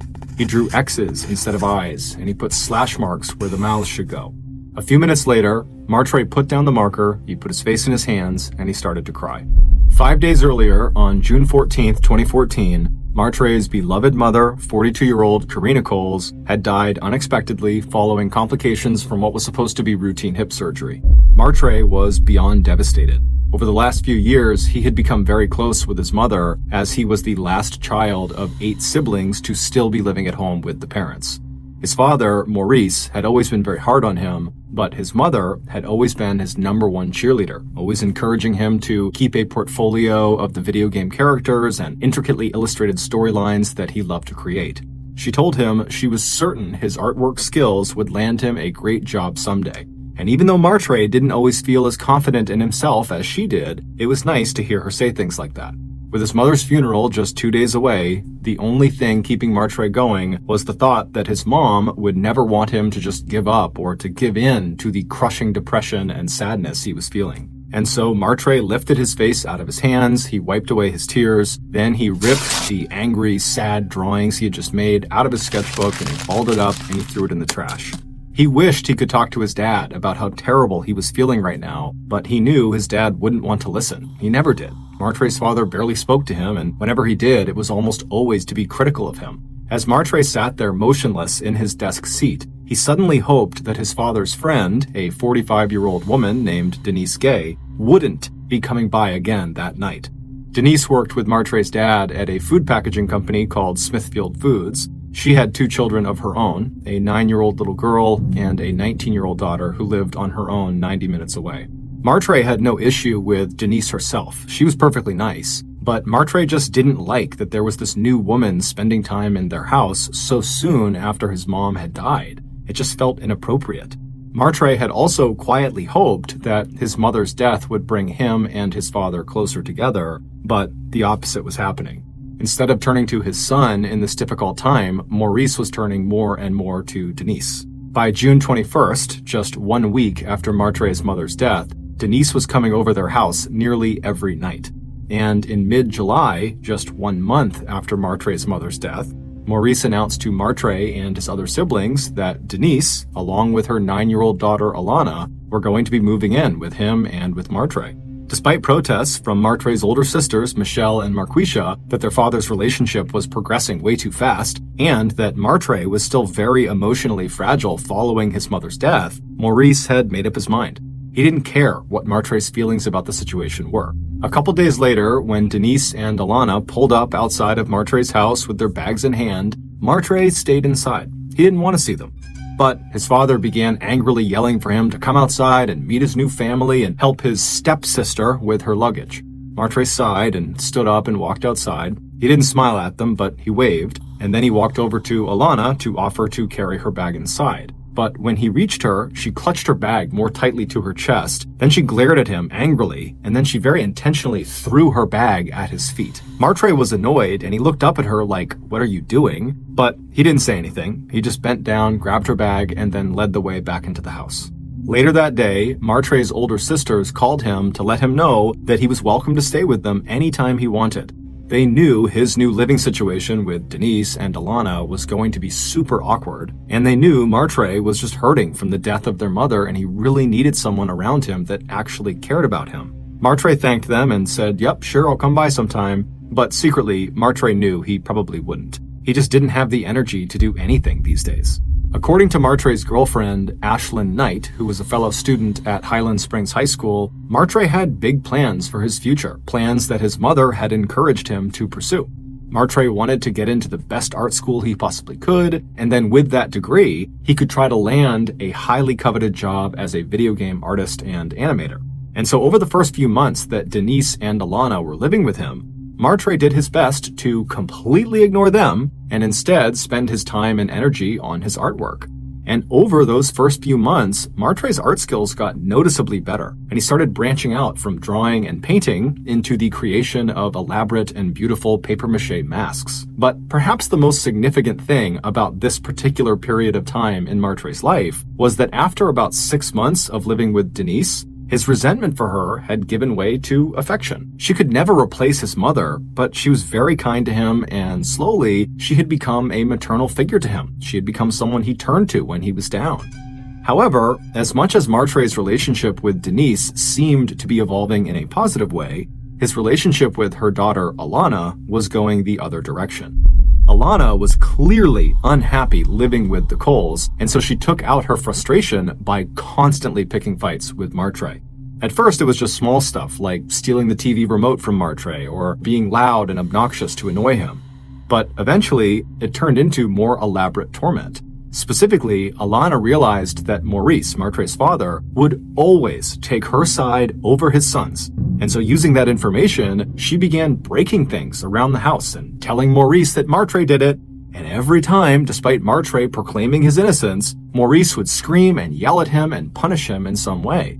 Alana also quickly realized how important Martre's art was to him, and so she would routinely sneak into his room and vandalize his sketches and his masks. Martre had tried turning to Denise for help, but he was finding that she seemed to be in denial about how badly behaved her daughter really was. Martre also sensed that Denise was desperate to maintain her relationship with his father, and so she probably didn't want to fully acknowledge just how bad it was getting between he and Alana, because doing that would call their entire living arrangement into question, which would potentially jeopardize their future together as a cohesive family. And so Denise really didn't do anything to stop her daughter. Finally, in the winter of 2016, so 2 years after Denise and Alana had moved in, the tension in the household boiled over into violence. Early one afternoon, when Maurice and Denise were still at work, and Martre was sitting on the couch in the living room, Alana slipped into the kitchen, she opened the utensil drawer, and she pulled out a pair of utility scissors with long pointed blades. And then the 12-year-old walked back into the living room where Martre was, and she snuck up behind him, she pulled out the scissors, and then she leapt around the corner and she jumped on top of him and attempted to stab him in the heart. And Martre, at the last second, reached up and kind of pushed her arm out of the way, but the blades dug into his left shoulder and they went in deep. Martre's girlfriend, Ashlyn, remembers the very angry call she got from Martre that night after Denise had cleaned and bandaged the wound on his shoulder and had apologized on behalf of Alana, but that was it. And so for Martre, this was the breaking point. He was furious that his father and Denise had just totally let the situation with Alana get completely out of control, and he was just kind of scared of Alana. That was a real attack on him. And so as he talked to Ashlyn that night, he said to her, I really need to start actually focusing on how I'm going to execute my plan and actually get into art school and get out of this insane household and go pursue my dreams. And Ashlyn agreed, and she encouraged him and said, yes, go do that. And so in mid-December 2016, Martre worked up the courage to go approach his father and ask him if he would sit down with Martre and try to fill out some financial paperwork that would help him get funding to go to college. And as he's trying to explain to his dad why he needs this funding and what he's going to do with his degree, Maurice, his dad, just kind of puts his hand up and says, you know what? I didn't go to college. I don't understand any of this stuff. You're on your own, kid. Martre was kind of crushed because he needed his dad to fill in the paperwork to be eligible for financial aid. But luckily, Denise was sitting nearby. She had overheard the conversation, and after Maurice had left the room, she pulled Martre aside and said, you know what, don't worry about it. I will get the information you need. I'll help you fill it out. We'll get you into college. You'll be fine. And so over the next few months, with Denise's help and encouragement, Martre not only filled out the financial aid paperwork, but he also sent out applications and letters of inquiry to various art colleges. And then, in March of 2017, roughly 3 years since his mother had died, Martre received the best news he had ever gotten. On March 4th at 4:17 in the afternoon, while Martre worked at his computer, he heard the ping of an incoming email. One click later, and he was reading an invitation from Full Sail University, an art school in Florida, asking him if he would like to come take a personalized tour of their campus. The administrator who had sent the email, Sheila Crenshaw, told Martre that she and her staff had been very impressed with the pictures of his artwork that he had sent along, and so they would love to get to know him and see if the school was a good fit. Sheila told Martre that if he wanted to come and do this tour, to be sure to bring along at least one of his papier-mâché masks, as well as his portfolio of drawings. Martre was so excited, he leapt from his chair and he ran into the room next door where Denise was, and after telling her the good news, she jumped up too, and the pair laughed and hugged and talked about how it was really happening. Martre was really going to go to art school and pursue his dreams. After they calmed down, Denise booked Martre a seat on a bus that would take him from Richmond, Virginia to Florida on Sunday, March 12th. The tour was scheduled for the following Monday. After his travel was booked, Martre realized he only had 8 days until he would be leaving, so right away he got to work making a special papier-mâché mask that he would bring along. He wanted to make sure he really impressed the Full Sail staff. On March 11th, the night before Martre was scheduled to ride out to Florida, Martre stayed with his older sister Michelle at her house. They spent the evening excitedly talking about his potential future at Full Sail and how happy this invitation would have made their mother, whose birthday was coming up later that month. The next morning, Michelle and Martre hopped in Michelle's car, and she began driving toward Martre's house. Their dad had agreed to give Martre a ride to the bus station later that day. When they arrived, Michelle gave her brother a big hug, she wished him good luck, and told him to text her as soon as he got to Florida, and he said he would. After Michelle got back in her car and she began to drive to work, she felt a profound sense of relief wash over her. She knew her little brother still missed their mother terribly, and even talked about his own death and how, at least when that happened, he would be with their mom. But finally, this invitation to Full Sail seemed like the break he so desperately needed. When Martre walked into his house that morning, Denise and her older daughter, Latoya, were both in the kitchen chatting and drinking coffee. When Denise saw Martre, she told him that his dad had apparently got called into work that day, so he couldn't give him a ride to the bus stop. However, she and her daughter didn't mind. He thanked them, and then he sat down with them, and for a few minutes the trio drank their coffee and chatted about Full Sail and other things. And then eventually, Martre told them that he still needed to pack, so he got up and he headed to his bedroom. As he got his clothes and his papier-mâché mask and other artwork together, he smiled. In less than an hour, he'd be on a bus headed to Florida, and he'd be officially pursuing his dreams.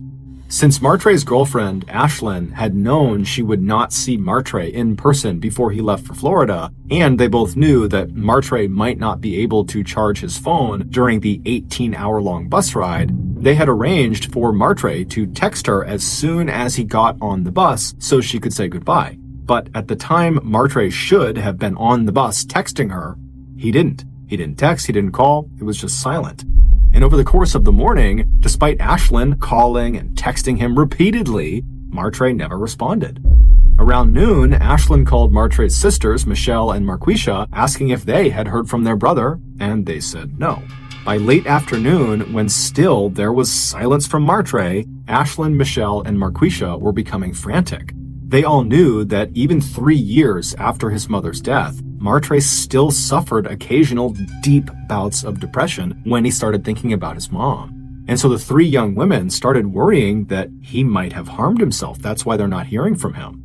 So at 4 p.m. that afternoon, Martre's sisters rushed to their father's house to see what their father and Denise knew. And when they got there, they met up with Denise and Latoya, who were out in the front yard. And after listening to Martre's sisters, Denise was stunned. She had been with Martre that morning. She had seen him leave. What could have happened? How could anything be wrong? But when Maurice, who at some point had come outside to see what was going on, heard the news, he was completely unconcerned that his son seemed to have just vanished right off the face of the earth.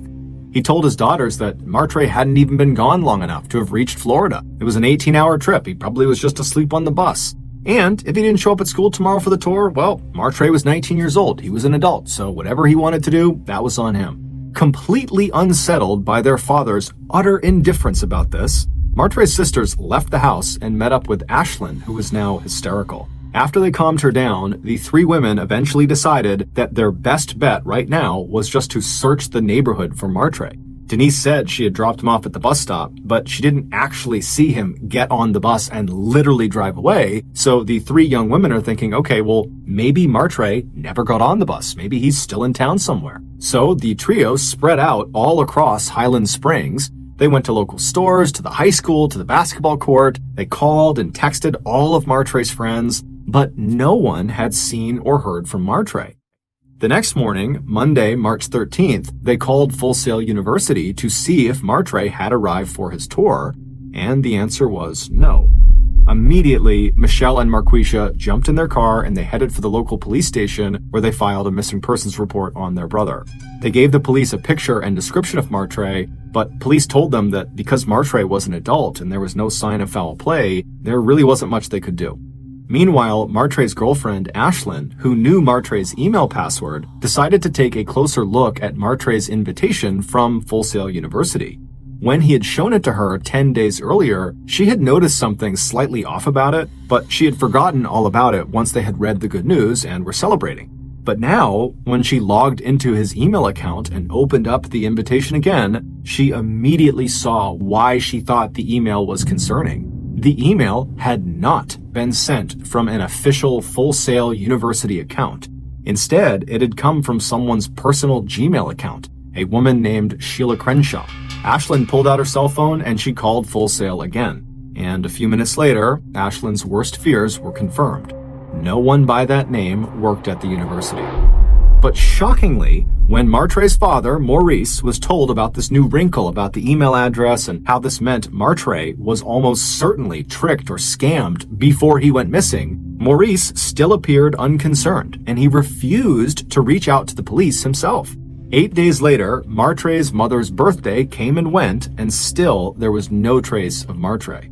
Since their mother's death, all of the siblings started getting together on her birthdays to celebrate her life and spend time together. And Martre cherished these get-togethers. So for him not to at least text or call his family on her birthday was very significant. It was starting to feel almost likely that he had taken his own life.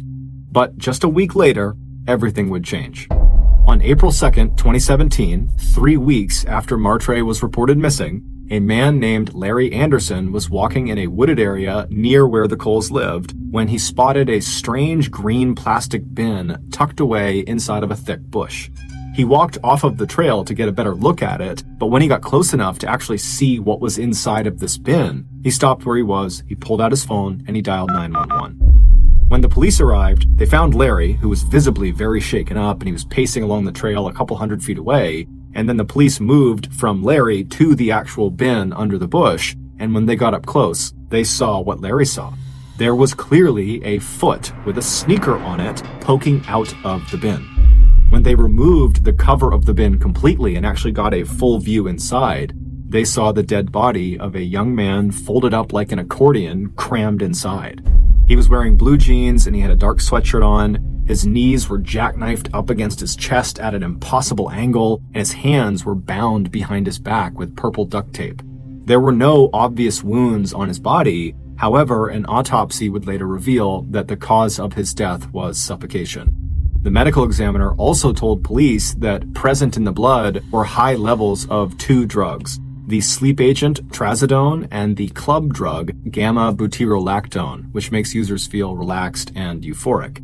Even though there was no wallet or ID on this body, when detectives ran a general description of the young man's appearance through their database, right away they found a match to a missing person report that had been filed 3 weeks earlier on March 13th. The deceased young man inside of the storage bin was Martre Coles. Before the police told Martre's family the horrible news, they received a surprising phone call from another police sergeant. He had heard about the murder, and he had just connected Martre's name and his address to a false burglar alarm that 2 of his officers had responded to on March 31st, which was 2 days before Martre's body was discovered. After following up on this very bizarre connection the sergeant had made, and using evidence they had found at the scene where Martre's body was discovered, police were able to slowly, bit by bit, piece together the story of who killed Martre and why. Back on Friday, March 31st, so 2 days before Martre was found, that sergeant's 2 police officers responded to a burglar alarm at Martre's home. When they arrived at Martre's home, Alana came to the door. Standing next to her was her older sister, Latoya. Now, neither of these 2 responding officers had any idea that there was a missing person report out on another member of their family. Latoya told the officers that she was really sorry that the burglar alarm they were responding to was actually a false alarm. She told them, while glaring down at her sister Alana, that her younger sister had deliberately set the alarm off and she was about to be punished for it. The police asked a few more questions, and then, feeling satisfied that this really was just a false alarm because this kid pulled it, they turned around to leave. But before they did, Alana suddenly blurted out, "Can I talk to you guys, please, alone?" And then Alana promptly stepped forward away from her sister out of the house into the evening darkness, and she and one of the officers walked over to the police car they had come in on, while the other police officer stayed put at the door with LaToya, keeping her from going out there. Once Alana was far enough away that she didn't think LaToya or any of her other family members in the house could hear her, she turned to the officer and told him a story that was so outrageous and so unexpected that it just did not seem true. And so after Alana was done telling this story and had gone back inside with LaToya and the door had shut and the two responding officers said bye and they were leaving, they discussed it in the car, those two officers, and they decided there's no way that could be true. And so when they got back to the station, they filed their report as usual, describing that this was a false alarm, and then they also wrote down in this report what Alana told them, her crazy story, but they didn't alert anyone to this story. They just basically made a note of it, and then they filed their report with their sergeant and thought nothing of it. 3 days later, when their sergeant learned that the murder victim found in the storage bin was Alana's stepbrother, the sergeant suddenly remembered the report and realized the story Alana had told his officers might actually be true. Based on a combination of Alana's story, along with other pieces of evidence that the police collected, the following is a reconstruction of what actually happened to Martre. Back on the morning of Sunday, March 12th, so the day Martre was scheduled to take the bus to Florida, his older sister Michelle dropped him back off in front of his house and gave him a hug before she left for work. When Martre walked through the front doors into his house, Denise and her daughter LaToya were sitting in the kitchen. Martre sat down, and as the trio chatted, Martre didn't realize the cup of coffee he was drinking was almost certainly laced with the two drugs that the medical examiner would later find in his system, trazodone and gamma-butyrolactone. By the time Martre got up from the table and headed to his bedroom to pack for his trip to the college, the drugs would have likely begun taking effect. As he stepped into his bedroom, he likely would have started to wonder why he was feeling so crushingly tired and lethargic. He also was probably wondering why Denise and LaToya had followed him into his room and pushed his door most of the way closed without saying a word. Across the hall, Alana was in her room when she heard a loud shout. The voice was weak, but the words were clear. "Get off of me!" She recognized the voice as Martre's.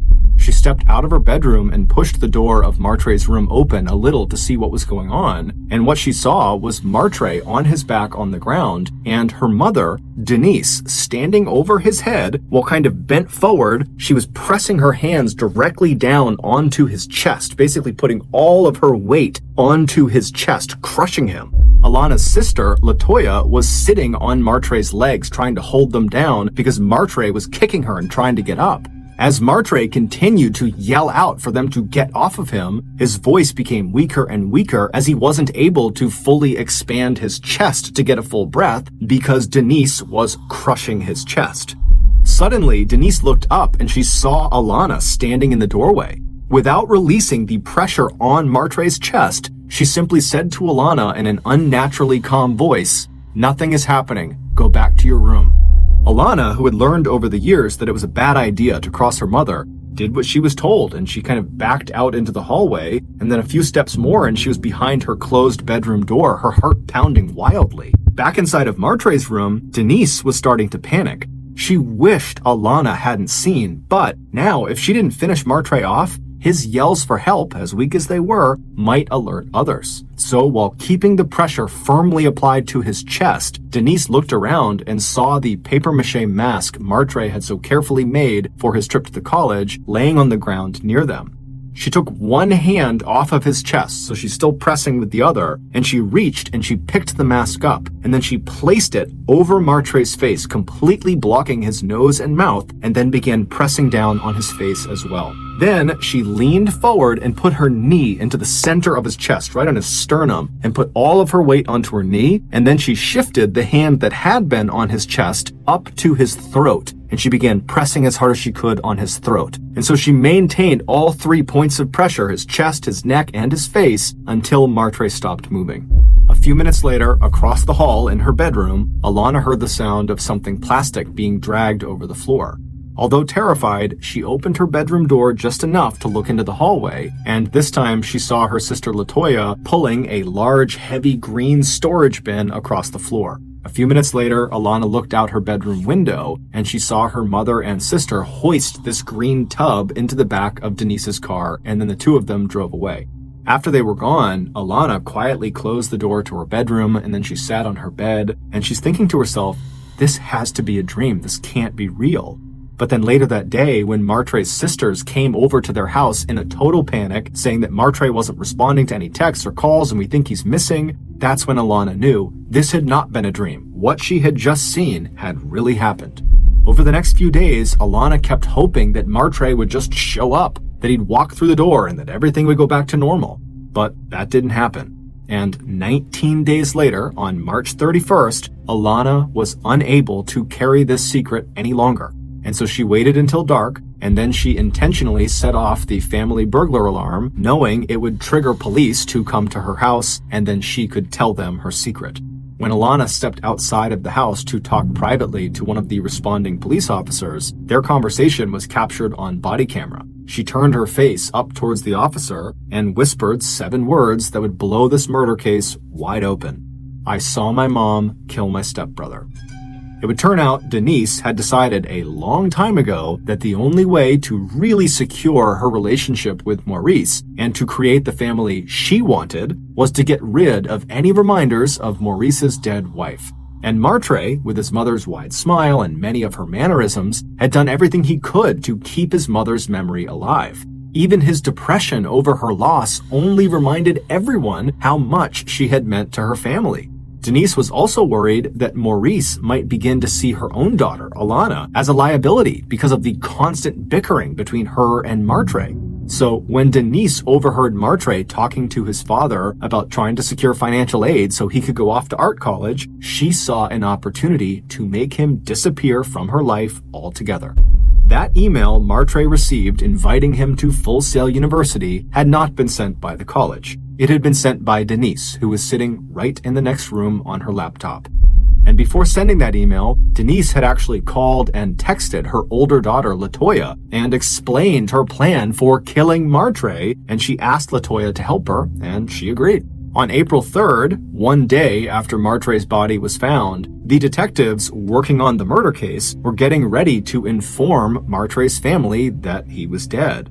But when the sergeant, whose officers had spoken to Alana, called to tell those investigators what Alana had said about her mother's involvement in Martre's murder, the detectives decided to hold off, telling Martre's family that he was dead.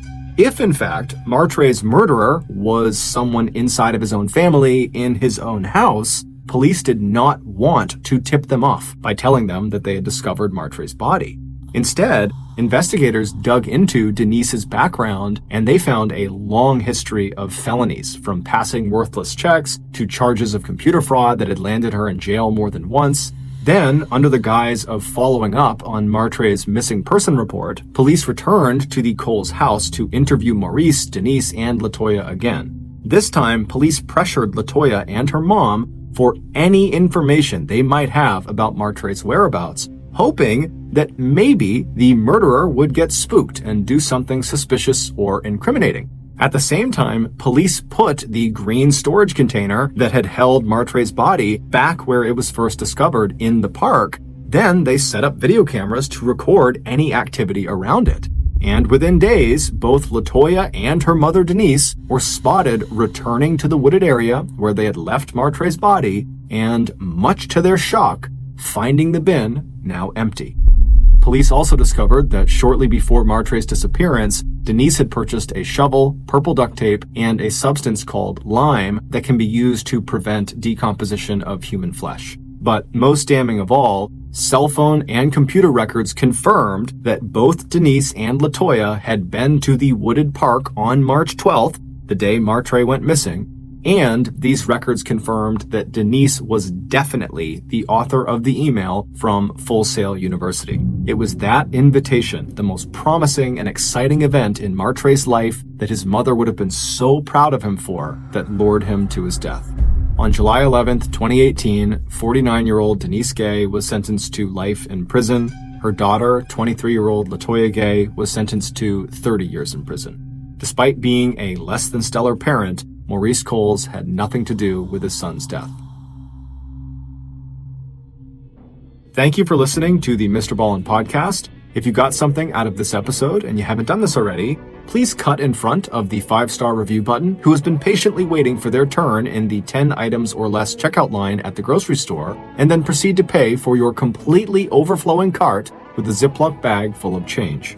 Also, please subscribe to the Mr. Ballin podcast on Spotify, Apple Podcasts, Amazon, Google, and anywhere else you get your podcasts. This podcast airs every Monday and Thursday morning, but in the meantime, you can always watch one of the hundreds of stories I have posted on my YouTube channel, which is just called Mr. Ballin. If you want to get in touch with me, please follow me on any major social media platform and then send me a direct message. My username on every platform is just @MrBallin, and I really do read the majority of my DMs. Lastly, we have some really cool merchandise, so head on over to shopmrballin.com to have a look. So that's going to do it. I really appreciate your support. Until next time, see you.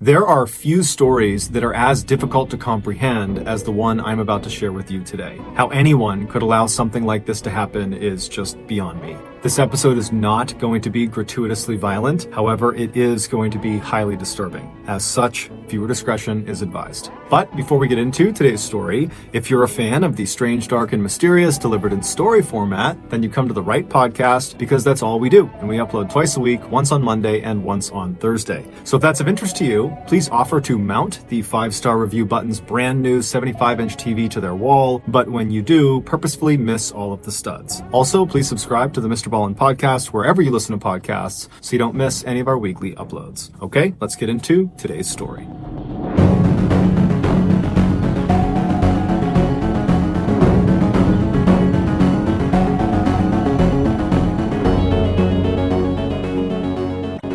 Rachel Berkheimer was born on January 16, 1984 in Everett, Washington, which is a city that is located 25 miles north of Seattle and sits on the banks of the Puget Sound, which is a large inlet of the Pacific Ocean. At the time of her birth, Rachel's parents, Bill and Denise, already had one child, a daughter named Megan, and so when Rachel arrived, they decided their family was complete. Initially, there was some concern that Rachel could have some health issues, because by the time she was 2.5 years old, she still was not talking, and so her parents were concerned she could be deaf. But shortly after they went to a specialist about her hearing, Rachel would say her first words, and then from that point onward, her parents could not get her to be quiet. As a youngster, Rachel had a huge imagination. In preschool, she would pretend her fingers were imaginary friends and she would speak to them during class, often getting in trouble because of this. She also had a prized collection of troll dolls, who she gave very intricate backstories to. By the time Rachel was in grade school, she had developed a keen sense of humor. Specifically, she had the gift of mimicry. She could basically become any of her friends or her family members, and everyone thought it was really funny. In addition to her bubbly personality, Rachel was also a very gifted athlete who was always one of the very best players on her basketball, soccer, volleyball, or track team. All this despite growing to be only 4 foot 11 inches tall. Speaking of her smaller stature, even though she was not self-conscious about it, Rachel did wear 4-inch platform shoes virtually everywhere she went, including just going out to the mailbox. In high school, unsurprisingly, Rachel became very popular. Her father joked that he was her answering machine because her many friends would call the house day and night looking for her. But despite this abundance of friends, Rachel took all of her relationships very seriously. She never forgot anybody's birthday, and she would even sometimes send out these random cards that weren't even on birthdays to her friends and to her family members, just telling them how much she loved them. By 2001, when Rachel was 17 years old and in her 3rd year of high school, it just seemed like she was this amazing person who was destined to live a totally charmed life. However, this would not last. Of all of her friends, Rachel's best friend was an 18-year-old boy named Corey Haynes. She had met him when they were young, and they had quickly become soulmates, at least according to their families. However, their relationship was not a romantic one. It was more of a brother-sister style relationship. They spent nearly all of their time together, and in the rare times they were not together, they could always be found speaking on the phone. In the summer following Rachel's third year of high school, Corey was riding in a car with 3 other students from his and Rachel's school. Rachel was not with them. And at some point, the driver of the vehicle lost control of it and started to flip off the road. And when it finally came to a stop 100 feet away from the road, Corey and one of the other student passengers, a 17-year-old named Levi Whiting, were both unfortunately deceased. When Rachel heard the news about this crash, she fell apart. Not only was Corey literally her best friend in the world, but she was also very close with Levi as well. And so over the rest of that awful summer, Rachel spent most of her time crying in her bedroom, looking at pictures of her and Corey and her and Levi. Her older sister, Megan, would say that Rachel was just beyond heartbroken. It was like all of the joy and happiness that normally characterized her was just gone.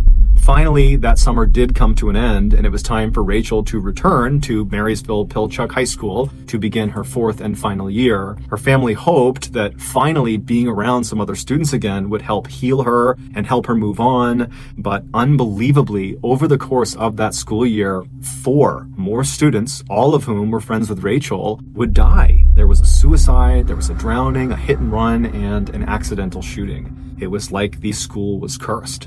By the second half of that school year, Rachel, like many other students at the school, had become deeply depressed. The trauma of losing so many people close to her had just crushed her spirit.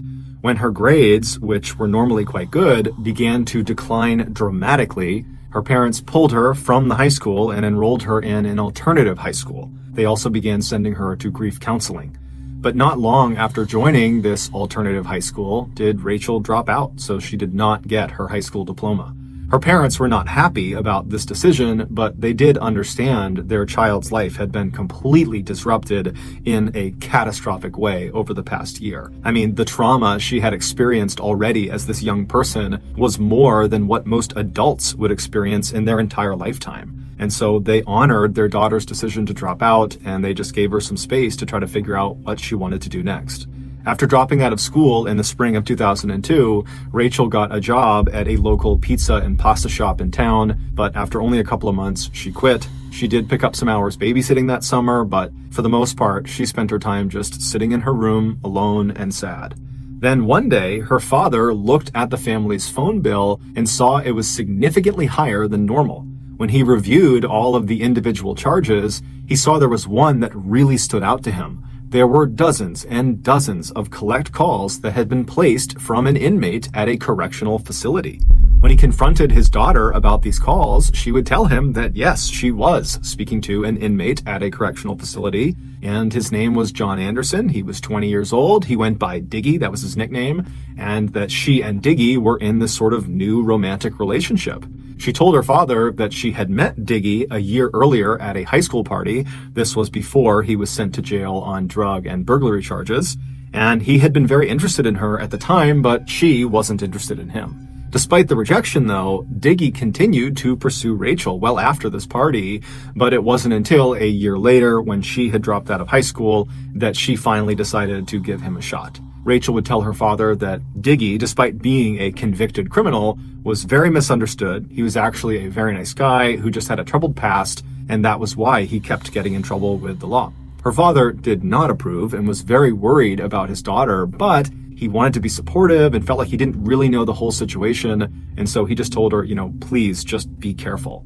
Not long after this father-daughter talk, Diggy got out of prison, and so Rachel, who had spent the better part of the last year shut up in her room, was now suddenly going out all the time to see him and his group of friends. It's important to understand here that Diggy and his group of friends were in reality just a group of petty criminals and drug dealers for the most part. However, they thought of themselves as a full-fledged, organized criminal gang, and they were very proud of it. And they even referred to themselves as the Northwest Mafia. And Diggy was very clearly their leader. Quickly, it became apparent to Rachel's family that a big part of, quote, spending time with Diggy and the Northwest Mafia was partying and doing drugs and drinking alcohol. And so naturally, the parents were very concerned for their daughter, who they felt was really starting to go down the wrong path in life. So over the next couple of months, Rachel's parents and her sister all tried to gently convince Rachel to stop spending so much time with Diggy and his crew because they were a totally bad influence on her. But Rachel was adamant that Diggy and his crew was making her happy, and that right now that was what she needed, that she needed to be around them, that they were really just awesome people, and that you got to trust her. And her family, they didn't trust her. They felt like, maybe she's going through a phase where she wants to date, a bad boy. They didn't really get it, but they also didn't have a way of getting through to her. It seemed like she was just convinced this is what she needed to be doing now, and so they just were kind of at a loss. Then, one day, it seemed like everything had just magically fallen into place. It was on a sunny morning in late July of that year. Rachel's father was outside working on his garden when his daughter, Rachel, suddenly appeared looking happier than she had in a long time. Bill smiled back at her and was like, "What's going on? Why are you so happy?" And she would tell him that she had a plan. She was going back to school and she was going to become a medical technician. And she was just absolutely beaming as she's telling him this news. When she was asked what had brought about this incredible change, she explained that she had recently made a new friend who was encouraging her to do this. She said his name was Maurice Rivas. He was 18 years old like she was, and he was a part of the Northwest Mafia. She told her dad that she had previously interacted with him when she first started seeing Diggy a few months earlier, but she had never really had a real conversation with him. She'd only just kind of waved and said hi whenever they were at gatherings together. But a few days earlier, when she was at a Northwest Mafia party, she and Maurice just kind of happened to find themselves alone, and so they struck up a friendly conversation. And during that talk, Maurice confided in Rachel that he was actually really unhappy and he wanted to leave the Northwest Mafia and he wanted to go back to school since he had actually dropped out of high school as well. And when Rachel heard him say this, she had an epiphany. She realized she felt exactly the way he did. She didn't like being in the Northwest Mafia. She didn't even know why she was in the Northwest Mafia. She didn't know why she was seeing Diggy, and it was like it all clicked for her. And so she confided in Maurice, this guy who she barely knew. She said, "You know what? I feel the same way. I don't want to spend time with these people. I want to go back to school." And so this random conversation they had at this party really immediately bonded them together. It was like they both had been harboring this deep, dark secret, but now only with each other, they could discuss it openly. And it was very liberating for them. And so by the end of this first real conversation they had, the pair had promised each other that they were going to get out of the Northwest Mafia. They were going to go back to school. They were going to clean up their acts. They were going to fix their lives. And they were going to do it together. They were going to support each other and have each other's back. Rachel would even joke with her father that they were already talking about when they went back to school that they would go to senior prom together, although she assured her dad that their relationship was totally platonic. This was not a romantic thing. Bill, her father, had no idea what to say. This was literally the best case scenario. It was the thing her family had been hoping for over these last several months, and it seemed like it was finally happening. And so he told Rachel he was so proud of her. He gave her a big hug and said, "Look, if you need anything, just let me know." And Rachel smiled and she gave him a hug back, and then she turned around and skipped back inside the house. And sure enough, over the next 2 months, Rachel did act very differently. She started very intentionally getting her life back together. She started spending more time at home with her family, and she started going to church with her mom, and she also began reconnecting with some of her older high school friends who had always been a positive influence on her. And so by September of that year, Rachel did seem like she was more or less back to her old happy self. Except there was one element of her life, of her old life, so to speak, that she was not able to shake. And that was her relationship with Diggy. She just could not end it. She had tried to, but apparently he didn't want to break up. And so they fell into this sort of weird on and off again relationship that kept Rachel periodically going back to these Northwest Mafia gatherings. Her family was obviously unhappy about this particular detail, but they did feel confident that given her recent changes, that she would eventually break it off for good with Diggy. And so until that happened, they were actually quietly grateful that her new friend Maurice was also still spending time with the Northwest Mafia. He too was kind of struggling to fully break contact with them. And so the family was thinking, well, yeah, they do need to leave, but for the time being, when they're at these gatherings, at least they'll have each other. On September 23rd of that year, Rachel was invited to a Northwest Mafia get-together, and she did agree to go. Before she left her house, she did not give her family very much information about what she was doing or where she was going. All they knew was that apparently she was going out to see some friends. And so that night, when Rachel did not come back home, her family was definitely concerned about her, but they assumed she must have made plans to stay out at this friend or friend's house for the night. And since she didn't have a cell phone, they couldn't call her to confirm that, and so they just had to wait until the next day to see if she would show up again. But the next day arrived, and Rachel did not show up again, and when her family began calling around to her various friends' houses, both old and new, no one seemed to know where she was. For a couple of days, the family continued to call around town and even drove around town putting up posters, asking people to come forward if they had seen her, but there was no sign of her. And so finally, on September 27th, the family went to police and they officially reported Rachel missing. The police immediately jumped into action, sending out units to scour all corners of Everett, Washington, and the surrounding areas. They also began questioning virtually anyone who was even remotely affiliated with Rachel in hopes they might know something. But despite this really aggressive initial push by police, it led to nothing. Then, out of nowhere, someone very unexpected came forward and gave the police a huge tip. And this tip would ultimately lead police to discover the truly unbelievable story of what happened to Rachel. The following is that story. After leaving her house on the afternoon of September 23rd, the day she told her family she was going to see friends, Rachel made the short drive over to 16-year-old Nathan Lovelace's house. He was going to be the host for that evening's get-together with the Northwest Mafia. When she arrived, Nathan, along with Rachel's good friend Maurice and a 17-year-old named Matthew Durham, were sitting in the living room, and while they waited for more friends of theirs to arrive, Nathan's father suddenly came home. Apparently, he had gotten off work early, and so not wanting to hang out around the prying eyes of a parent, the trio decided it would be better if they just left and spent their night at someone else's house. And so they made their way over to Kevin Jihad's house. Kevin was a 32-year-old, and he owned his own place. When they arrived, they found Kevin, along with 22-year-olds John Whitaker and Jeffrey Barth, and 20-year-old Tony Williams, all sitting around in the living room, just kind of joking around. They're playing video games, they're drinking alcohol, and they're smoking marijuana. Rachel, along with Maurice, Nathan, and Matthew, just took up spots on the couch right near the entrance to the room, and before long, they were joking around and having a good time too.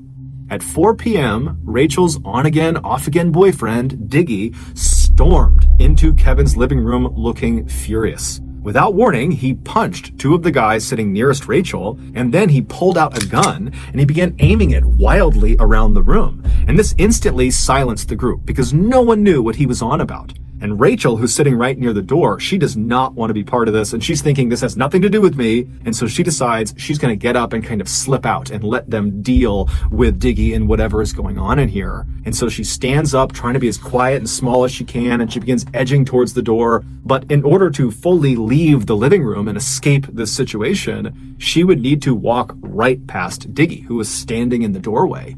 And as she got closer to him, about to make that move out of the room, Diggy seemed to notice her, and he put his gun down, and he turned to face her, and then he turned his whole body, so he was squared up with Rachel, as if he was getting ready to fight her. And then Rachel just kind of tried to make herself as small and as timid as she possibly could, and she tried to just slip past him, but right as she did, Diggy reached out with his left hand, and he grabbed her scalp, he grabbed her hair, and then he wound up and he blasted her in the face with his right hand, and then with his left, he kind of chucked her back into the room she had just tried to escape from. And then the worst night of Rachel's life would begin.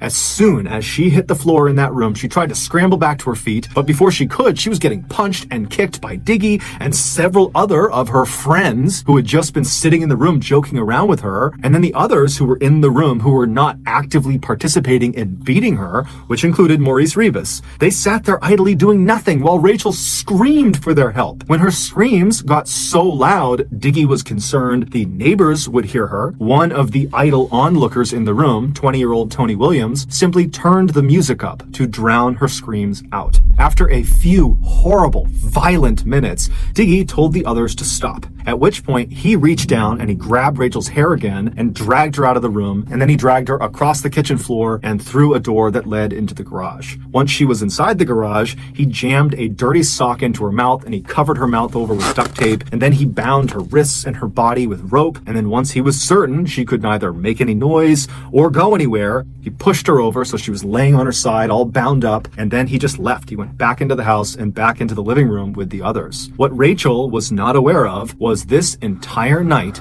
was a setup.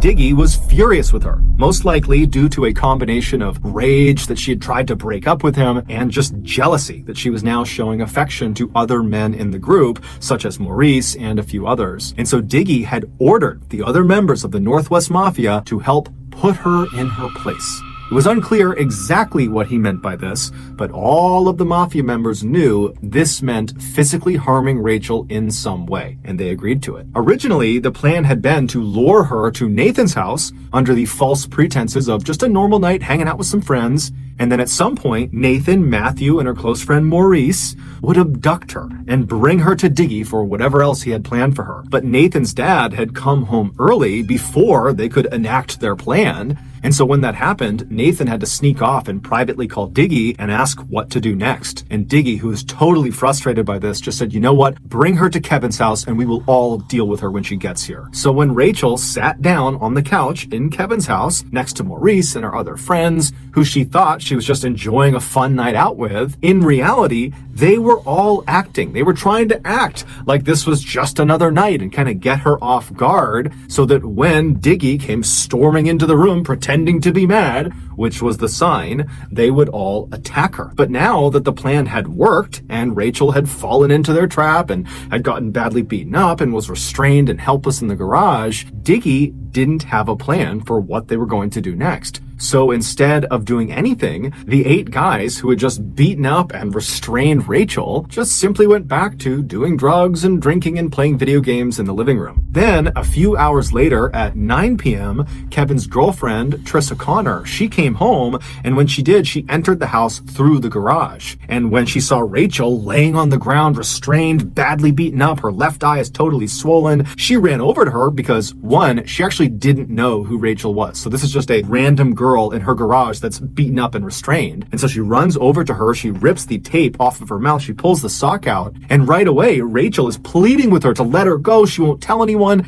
and Trissa is totally confused because she really has no clue what's going on. She was not a part of the plan to harm this girl, and so Trissa just instinctively runs into the house. She does not make any contact with the guys in the living room. She goes straight into the kitchen and she gets a knife, and then she runs back into the garage and she begins cutting through all of Rachel's restraints to free her. But before she could finish the job, Diggy apparently had heard the commotion of Trissa coming in and heard her running around the house. And so Diggy comes storming into the garage. He sees what Trissa is doing. He runs over and he grabs her hands and he physically stops her from freeing Rachel. And then he threatens Trissa that he's going to harm her if she lets Rachel go. And so Trissa, amazingly, at this point, despite clearly seeing something very bad is happening to this girl, instead of continuing to try to fight this and figure out what's going on and maybe try to help this girl, she just gets mad at Diggy and says, I don't want this in my house. What are you doing? I don't want this girl in my house. You know what? I'm going to call the cops if you don't get rid of her. Meaning, I don't care what you do with her, but I don't want this in my house. I don't want to be involved with whatever this is. And then she promptly begins to leave Rachel alone with Diggy. She starts walking away, and Rachel, she's heartbroken. This was her way out. She was about to be let go, and now Trissa is leaving her behind. And so Rachel's begging her to come back. Please, you gotta let me go. But Trissa didn't listen. She walked into the house and shut the door behind her. And then Diggy, who was still in the garage, he just immediately turned around. He tied Rachel back up. He stuffed the sock back in her mouth. He taped her shut. And then he went right back into the house and shut the door, leaving Rachel all alone again. But a few minutes later, Diggy would come back, this time with John Whitaker, and the two of them would show up with this black duffel bag, this huge bag. And they walk over to Rachel, who's now whimpering in the corner. She'd kind of pushed herself to the side. And they lifted her up and they forced her small body into this black bag, and then they zipped it shut. And while they did this, Matthew Durham, who had been in the living room, he had gone outside and gotten his red Jeep, and he had backed it up to the closed garage door. And then once Diggy and John had Rachel secured in this bag, they opened the garage door up and they put her in the back of the Jeep and they shut the Jeep's back door. And then Diggy ordered John, along with Matthew and Rachel's friend Maurice, who had just come outside, to just go drive around town with Rachel in the trunk until he, Diggy, figured out what they were going to do next. And so the trio hopped in the red Jeep and did what their leader told them to do. They began driving around Everett with Rachel in the trunk, and this whole time Rachel could clearly hear anything that was said inside of the vehicle, but apparently during this initial drive around, the trio didn't talk, so it's unclear if she understood who was actually with her. But eventually, during this drive around, one of the three young men in the Jeep got a call from Diggy, who told them he had his plan, so come pick him up. At this point, the trio decide, for whatever reason, to just dump Rachel somewhere, basically stash her somewhere in her bag, and go pick up Diggy. And then once they had Diggy, they would go back, they would get Rachel, and then they would figure out what they were going to do. They'd hear the plan that Diggy had in store. And so Matthew drove the red Jeep about 10 miles north of Everett to a quiet cul-de-sac in this suburban neighborhood. And then once the Jeep was stopped, Matthew and Maurice got out and they went around to the back of the Jeep, they opened it up, and they pulled Rachel out of the trunk and they walked her over and put her behind some big tree on someone's front property. Now, it's nighttime, this was not a well-lit up area, and so they thought by putting her behind this tree, she'd be out of sight of the road and, no one would see her. And they also decided that one of them would need to stay back and guard her to make sure she didn't escape or that nobody did accidentally find her. And they decided Maurice would be the one who would stay back and do that.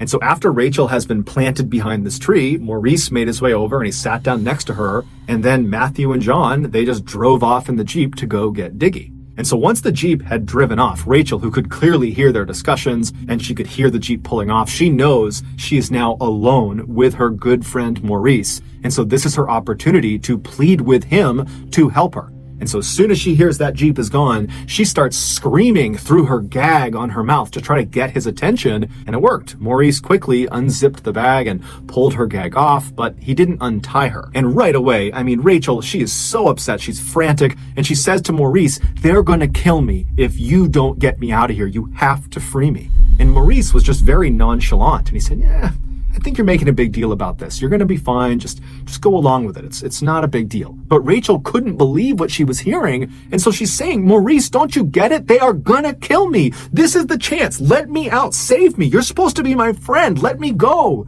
But Maurice just continued to do nothing. He just kept telling her it wasn't a big deal. She was blowing this up out of proportion. And then at some point, Rachel, after quite a bit of time had passed, and now she's thinking, Diggy and the others, they're going to be back soon. And so she says to Maurice, "You know what? If they're going to kill me, I just don't want to be drowned. I'm terrified of being drowned. At least make them shoot me. Make it quick." And at this, Maurice just doesn't say anything. And instead, he reaches down and he grabs the sock and he puts it in Rachel's mouth. He puts the tape over her mouth and then he presses her down into the bag and he zips it shut. And then he waits for Diggy and the others to come back. And sure enough, just a couple of minutes later, Matthew, John, and Diggy returned in the Jeep to the cul-de-sac. They got out and they lifted Rachel up inside of the bag and they brought her back over and put her in the trunk of the Jeep, which now contained 4 new shovels. And then once the trunk was shut, all 4 men piled inside as well. And then Diggy told Matthew to head out to a particular off-roading spot he was familiar with. It was about 30 miles to the northeast. And over the course of this hour-long drive, Rachel could hear everything being said inside of this Jeep. And she would have heard all the details of exactly what Diggy had planned for her. And so she knows what's going to happen to her, but she can't do anything about it. She's just bound in the back of this Jeep. And so around midnight, they reached their destination, this off-roading site, which was basically this thick forest at the foot of a mountain near a small pond. And once they parked, the men got out, leaving Rachel in the trunk with the trunk shut, and they began walking around the back of the vehicle and started looking on the ground until Diggy said he had found a spot that he really liked, and it was about 10 or 15 feet behind the vehicle. And so once this spot was identified, the men walked back to the Jeep, they opened up the trunk, and they left Rachel, but they pulled out their shovels. Diggy, John, and Matthew, they all took their shovels and walked to this designated spot on the ground. and they began digging, but Maurice didn't. He stayed back at the Jeep, standing right against the trunk with Rachel right behind him. So again, he has this opportunity where in theory he could help Rachel, but while she whimpered behind him and tried to get his attention and tried to get him to help her, he just ignored her, and he pulled out a cigarette and he began smoking, and he also had a soda that he was drinking. And so he's just standing there doing nothing. And at some point, Diggy looks up and notices this, and he yells at Maurice to come help them, get your shovel and start digging. And so Maurice, reluctantly, puts a cigarette out, throws a soda can away, and then he grabbed the last remaining shovel, and then he walked away from Rachel and the Jeep over to this site, and he began to dig as well. For the next 30 minutes or so, Rachel, who's still in the trunk is open, she's still in the bag, she's forced to listen to the sound of these 4 people dig what sounds like a very sizable hole. And then when they finally stopped digging, she heard them chuck their shovels aside and start walking back over to her. And when they reached her, they unzipped the bag and they pulled her out and they sat her down on the back of this Jeep. So she's kind of sitting, looking in the direction of this dig site. And as they begin cutting off her restraints and removing the tape from her mouth, she gets a clear view of what they had been digging. And she knows immediately what it is. They were digging her grave.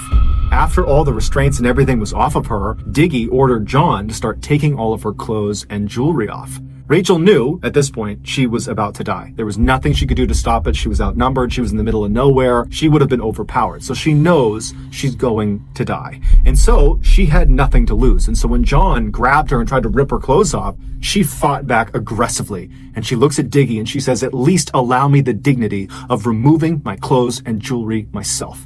And so Diggy looks at her and he says, "Fine."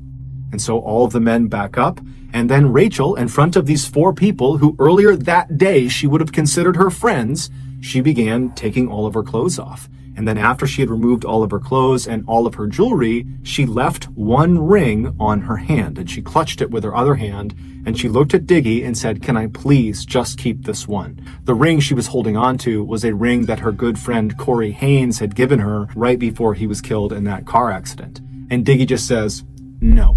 And he reaches out and he literally pulls it off of her hand. And so standing there completely naked and alone and terrified, Rachel was then ordered by Diggy to start walking towards the grave. And so Rachel, with as much grace as she could muster, stood up straight, took a deep breath, and began walking. And then she finally reached the edge of the grave, at which point Diggy told her to walk down inside.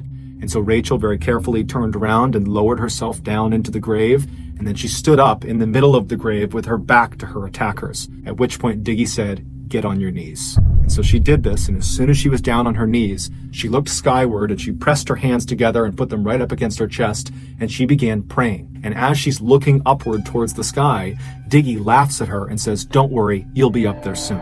And then Diggy pulled his gun out, he aimed it at her back, and he began firing the gun. And he shot several times into the back of her head, into her back, and then his gun jammed, at which point he cleared the jam, he reloaded his gun, and then fired even more shots into her body. And then he put his gun away, and he, along with the other 3 men who had just witnessed this and participated in this, used their shovels to fill the hole back in, covering her up. Once she was buried, the men rounded up all of her things, along with the shovels and the murder weapon, and they chucked it into the nearby pond.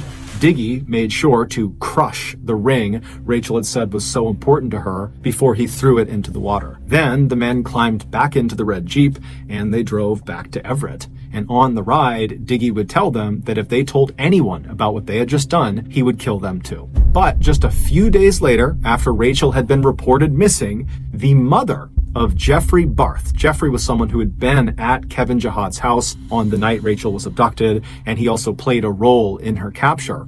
His mother, Jeffrey Barth's mother, behind his back, went to police and told them that she thought her son knew something about Rachel's disappearance. And so the police, they rushed to Jeffrey and they interviewed him, and he would quickly say, "Oh, I don't know anything, but you should talk to Matthew Durham." Matthew, if you remember, was the driver the night Rachel was killed. He also helped dig her grave and he witnessed her murder. And when police spoke to Matthew, at first he refused to speak and tried to act tough, but when the police ratcheted up the pressure, he cracked and he told them everything, including where to find Rachel's body. And as soon as it became clear the police had Rachel's body, every other member of the Northwest Mafia who had been involved in Rachel's murder rushed to speak with the police because they were all trying to save themselves by blaming the other people in the group. And so that is why we have such a clear picture of exactly what happened to Rachel in her final moments, because those responsible told the police everything. During their trials, all 8 of the accused Northwest Mafia members were smug and did not take responsibility for their actions. But the worst of all of them by far was Diggy. During his trial, he smiled, and he even repeatedly turned around to look at Rachel's family so he could laugh at them and wink at them. Ultimately, all 8 of the accused were found guilty of various charges ranging from rendering criminal assistance all the way up to first-degree murder. 16-year-old Nathan Lovelace, whose home was supposed to be the site of the kidnapping, was sentenced to 116 days in jail. 20-year-old Tony Williams, who turned the volume of the music up to drown out Rachel's screams, and who also got the duct tape for Diggy when he was restraining Rachel in the garage, he received slightly more than 9 years in prison. 22-year-old Jeffrey Barth, who played a large role in subduing and kidnapping Rachel, and whose mother had gone to police and tipped them off about what had happened, he received 10 years in prison. 18-year-old Maurice Rivas, who was Rachel's closest friend in the group and who had pledged to support her and have her back as they got their lives together, he was sentenced to nearly 26 years in prison for assisting in Rachel's abduction and helping dig her grave. 17-year-old Matthew Durham, who drove the Jeep that carried Rachel to her death and who also helped dig Rachel's grave, he received 26 years in prison. 32-year-old Kevin Jihad, who was determined to have masterminded the finer details of the abduction and the murder, he was sentenced to nearly 37 years in prison. 22-year-old John Whitaker was sentenced to life in prison for being directly involved in the entire abduction and murder process. And 20-year-old John Diggy Anderson, the leader of the Northwest Mafia and Rachel's ex-boyfriend, he was also sentenced to life in prison for his role in her murder. Throughout Rachel's horrible ordeal, there were many people who could have stepped in and stopped what was happening to her, most notably Trissa Connor, who was Kevin Jihad's girlfriend and who found Rachel tied up in the garage, and Maurice Rivas, who was alone with Rachel in that cul-de-sac and could have easily freed her, but didn't. As a result of these heart-wrenching details, Rachel's family and their legal team worked very hard to pass a bill called SHB 1236. This bill makes it a criminal offense in America if you do not summon assistance for a person that has suffered substantial bodily harm. They are hoping this will save at least one person from suffering unnecessarily. Today, the Berkheimer family is still grieving the loss of their Rachel. However, her father, Bill, takes solace in a particular photograph the police showed him. After Rachel's gravesite was discovered and her body was removed from it, the police took a photo of the grave itself. And in this photo, you can see an imprint in the soil of Rachel's hands where she fell after she was shot. And it looks like her hands were pressed together near her chest, meaning she was likely praying in her final moments on Earth. And Bill likes to believe that means she was at peace when she finally died.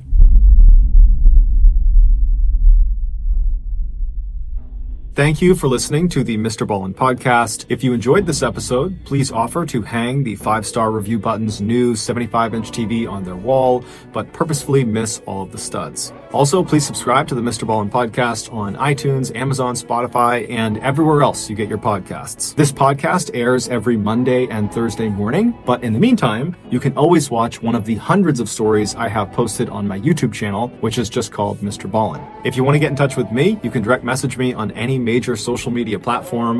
My username on all of them is just Mr. Ballin, and yes, I really do read the majority of my DMs. Lastly, we have some really cool merchandise, so head on over to shopmrballin.com to have a look. That's going to do it. I really appreciate your support. Until next time, see you.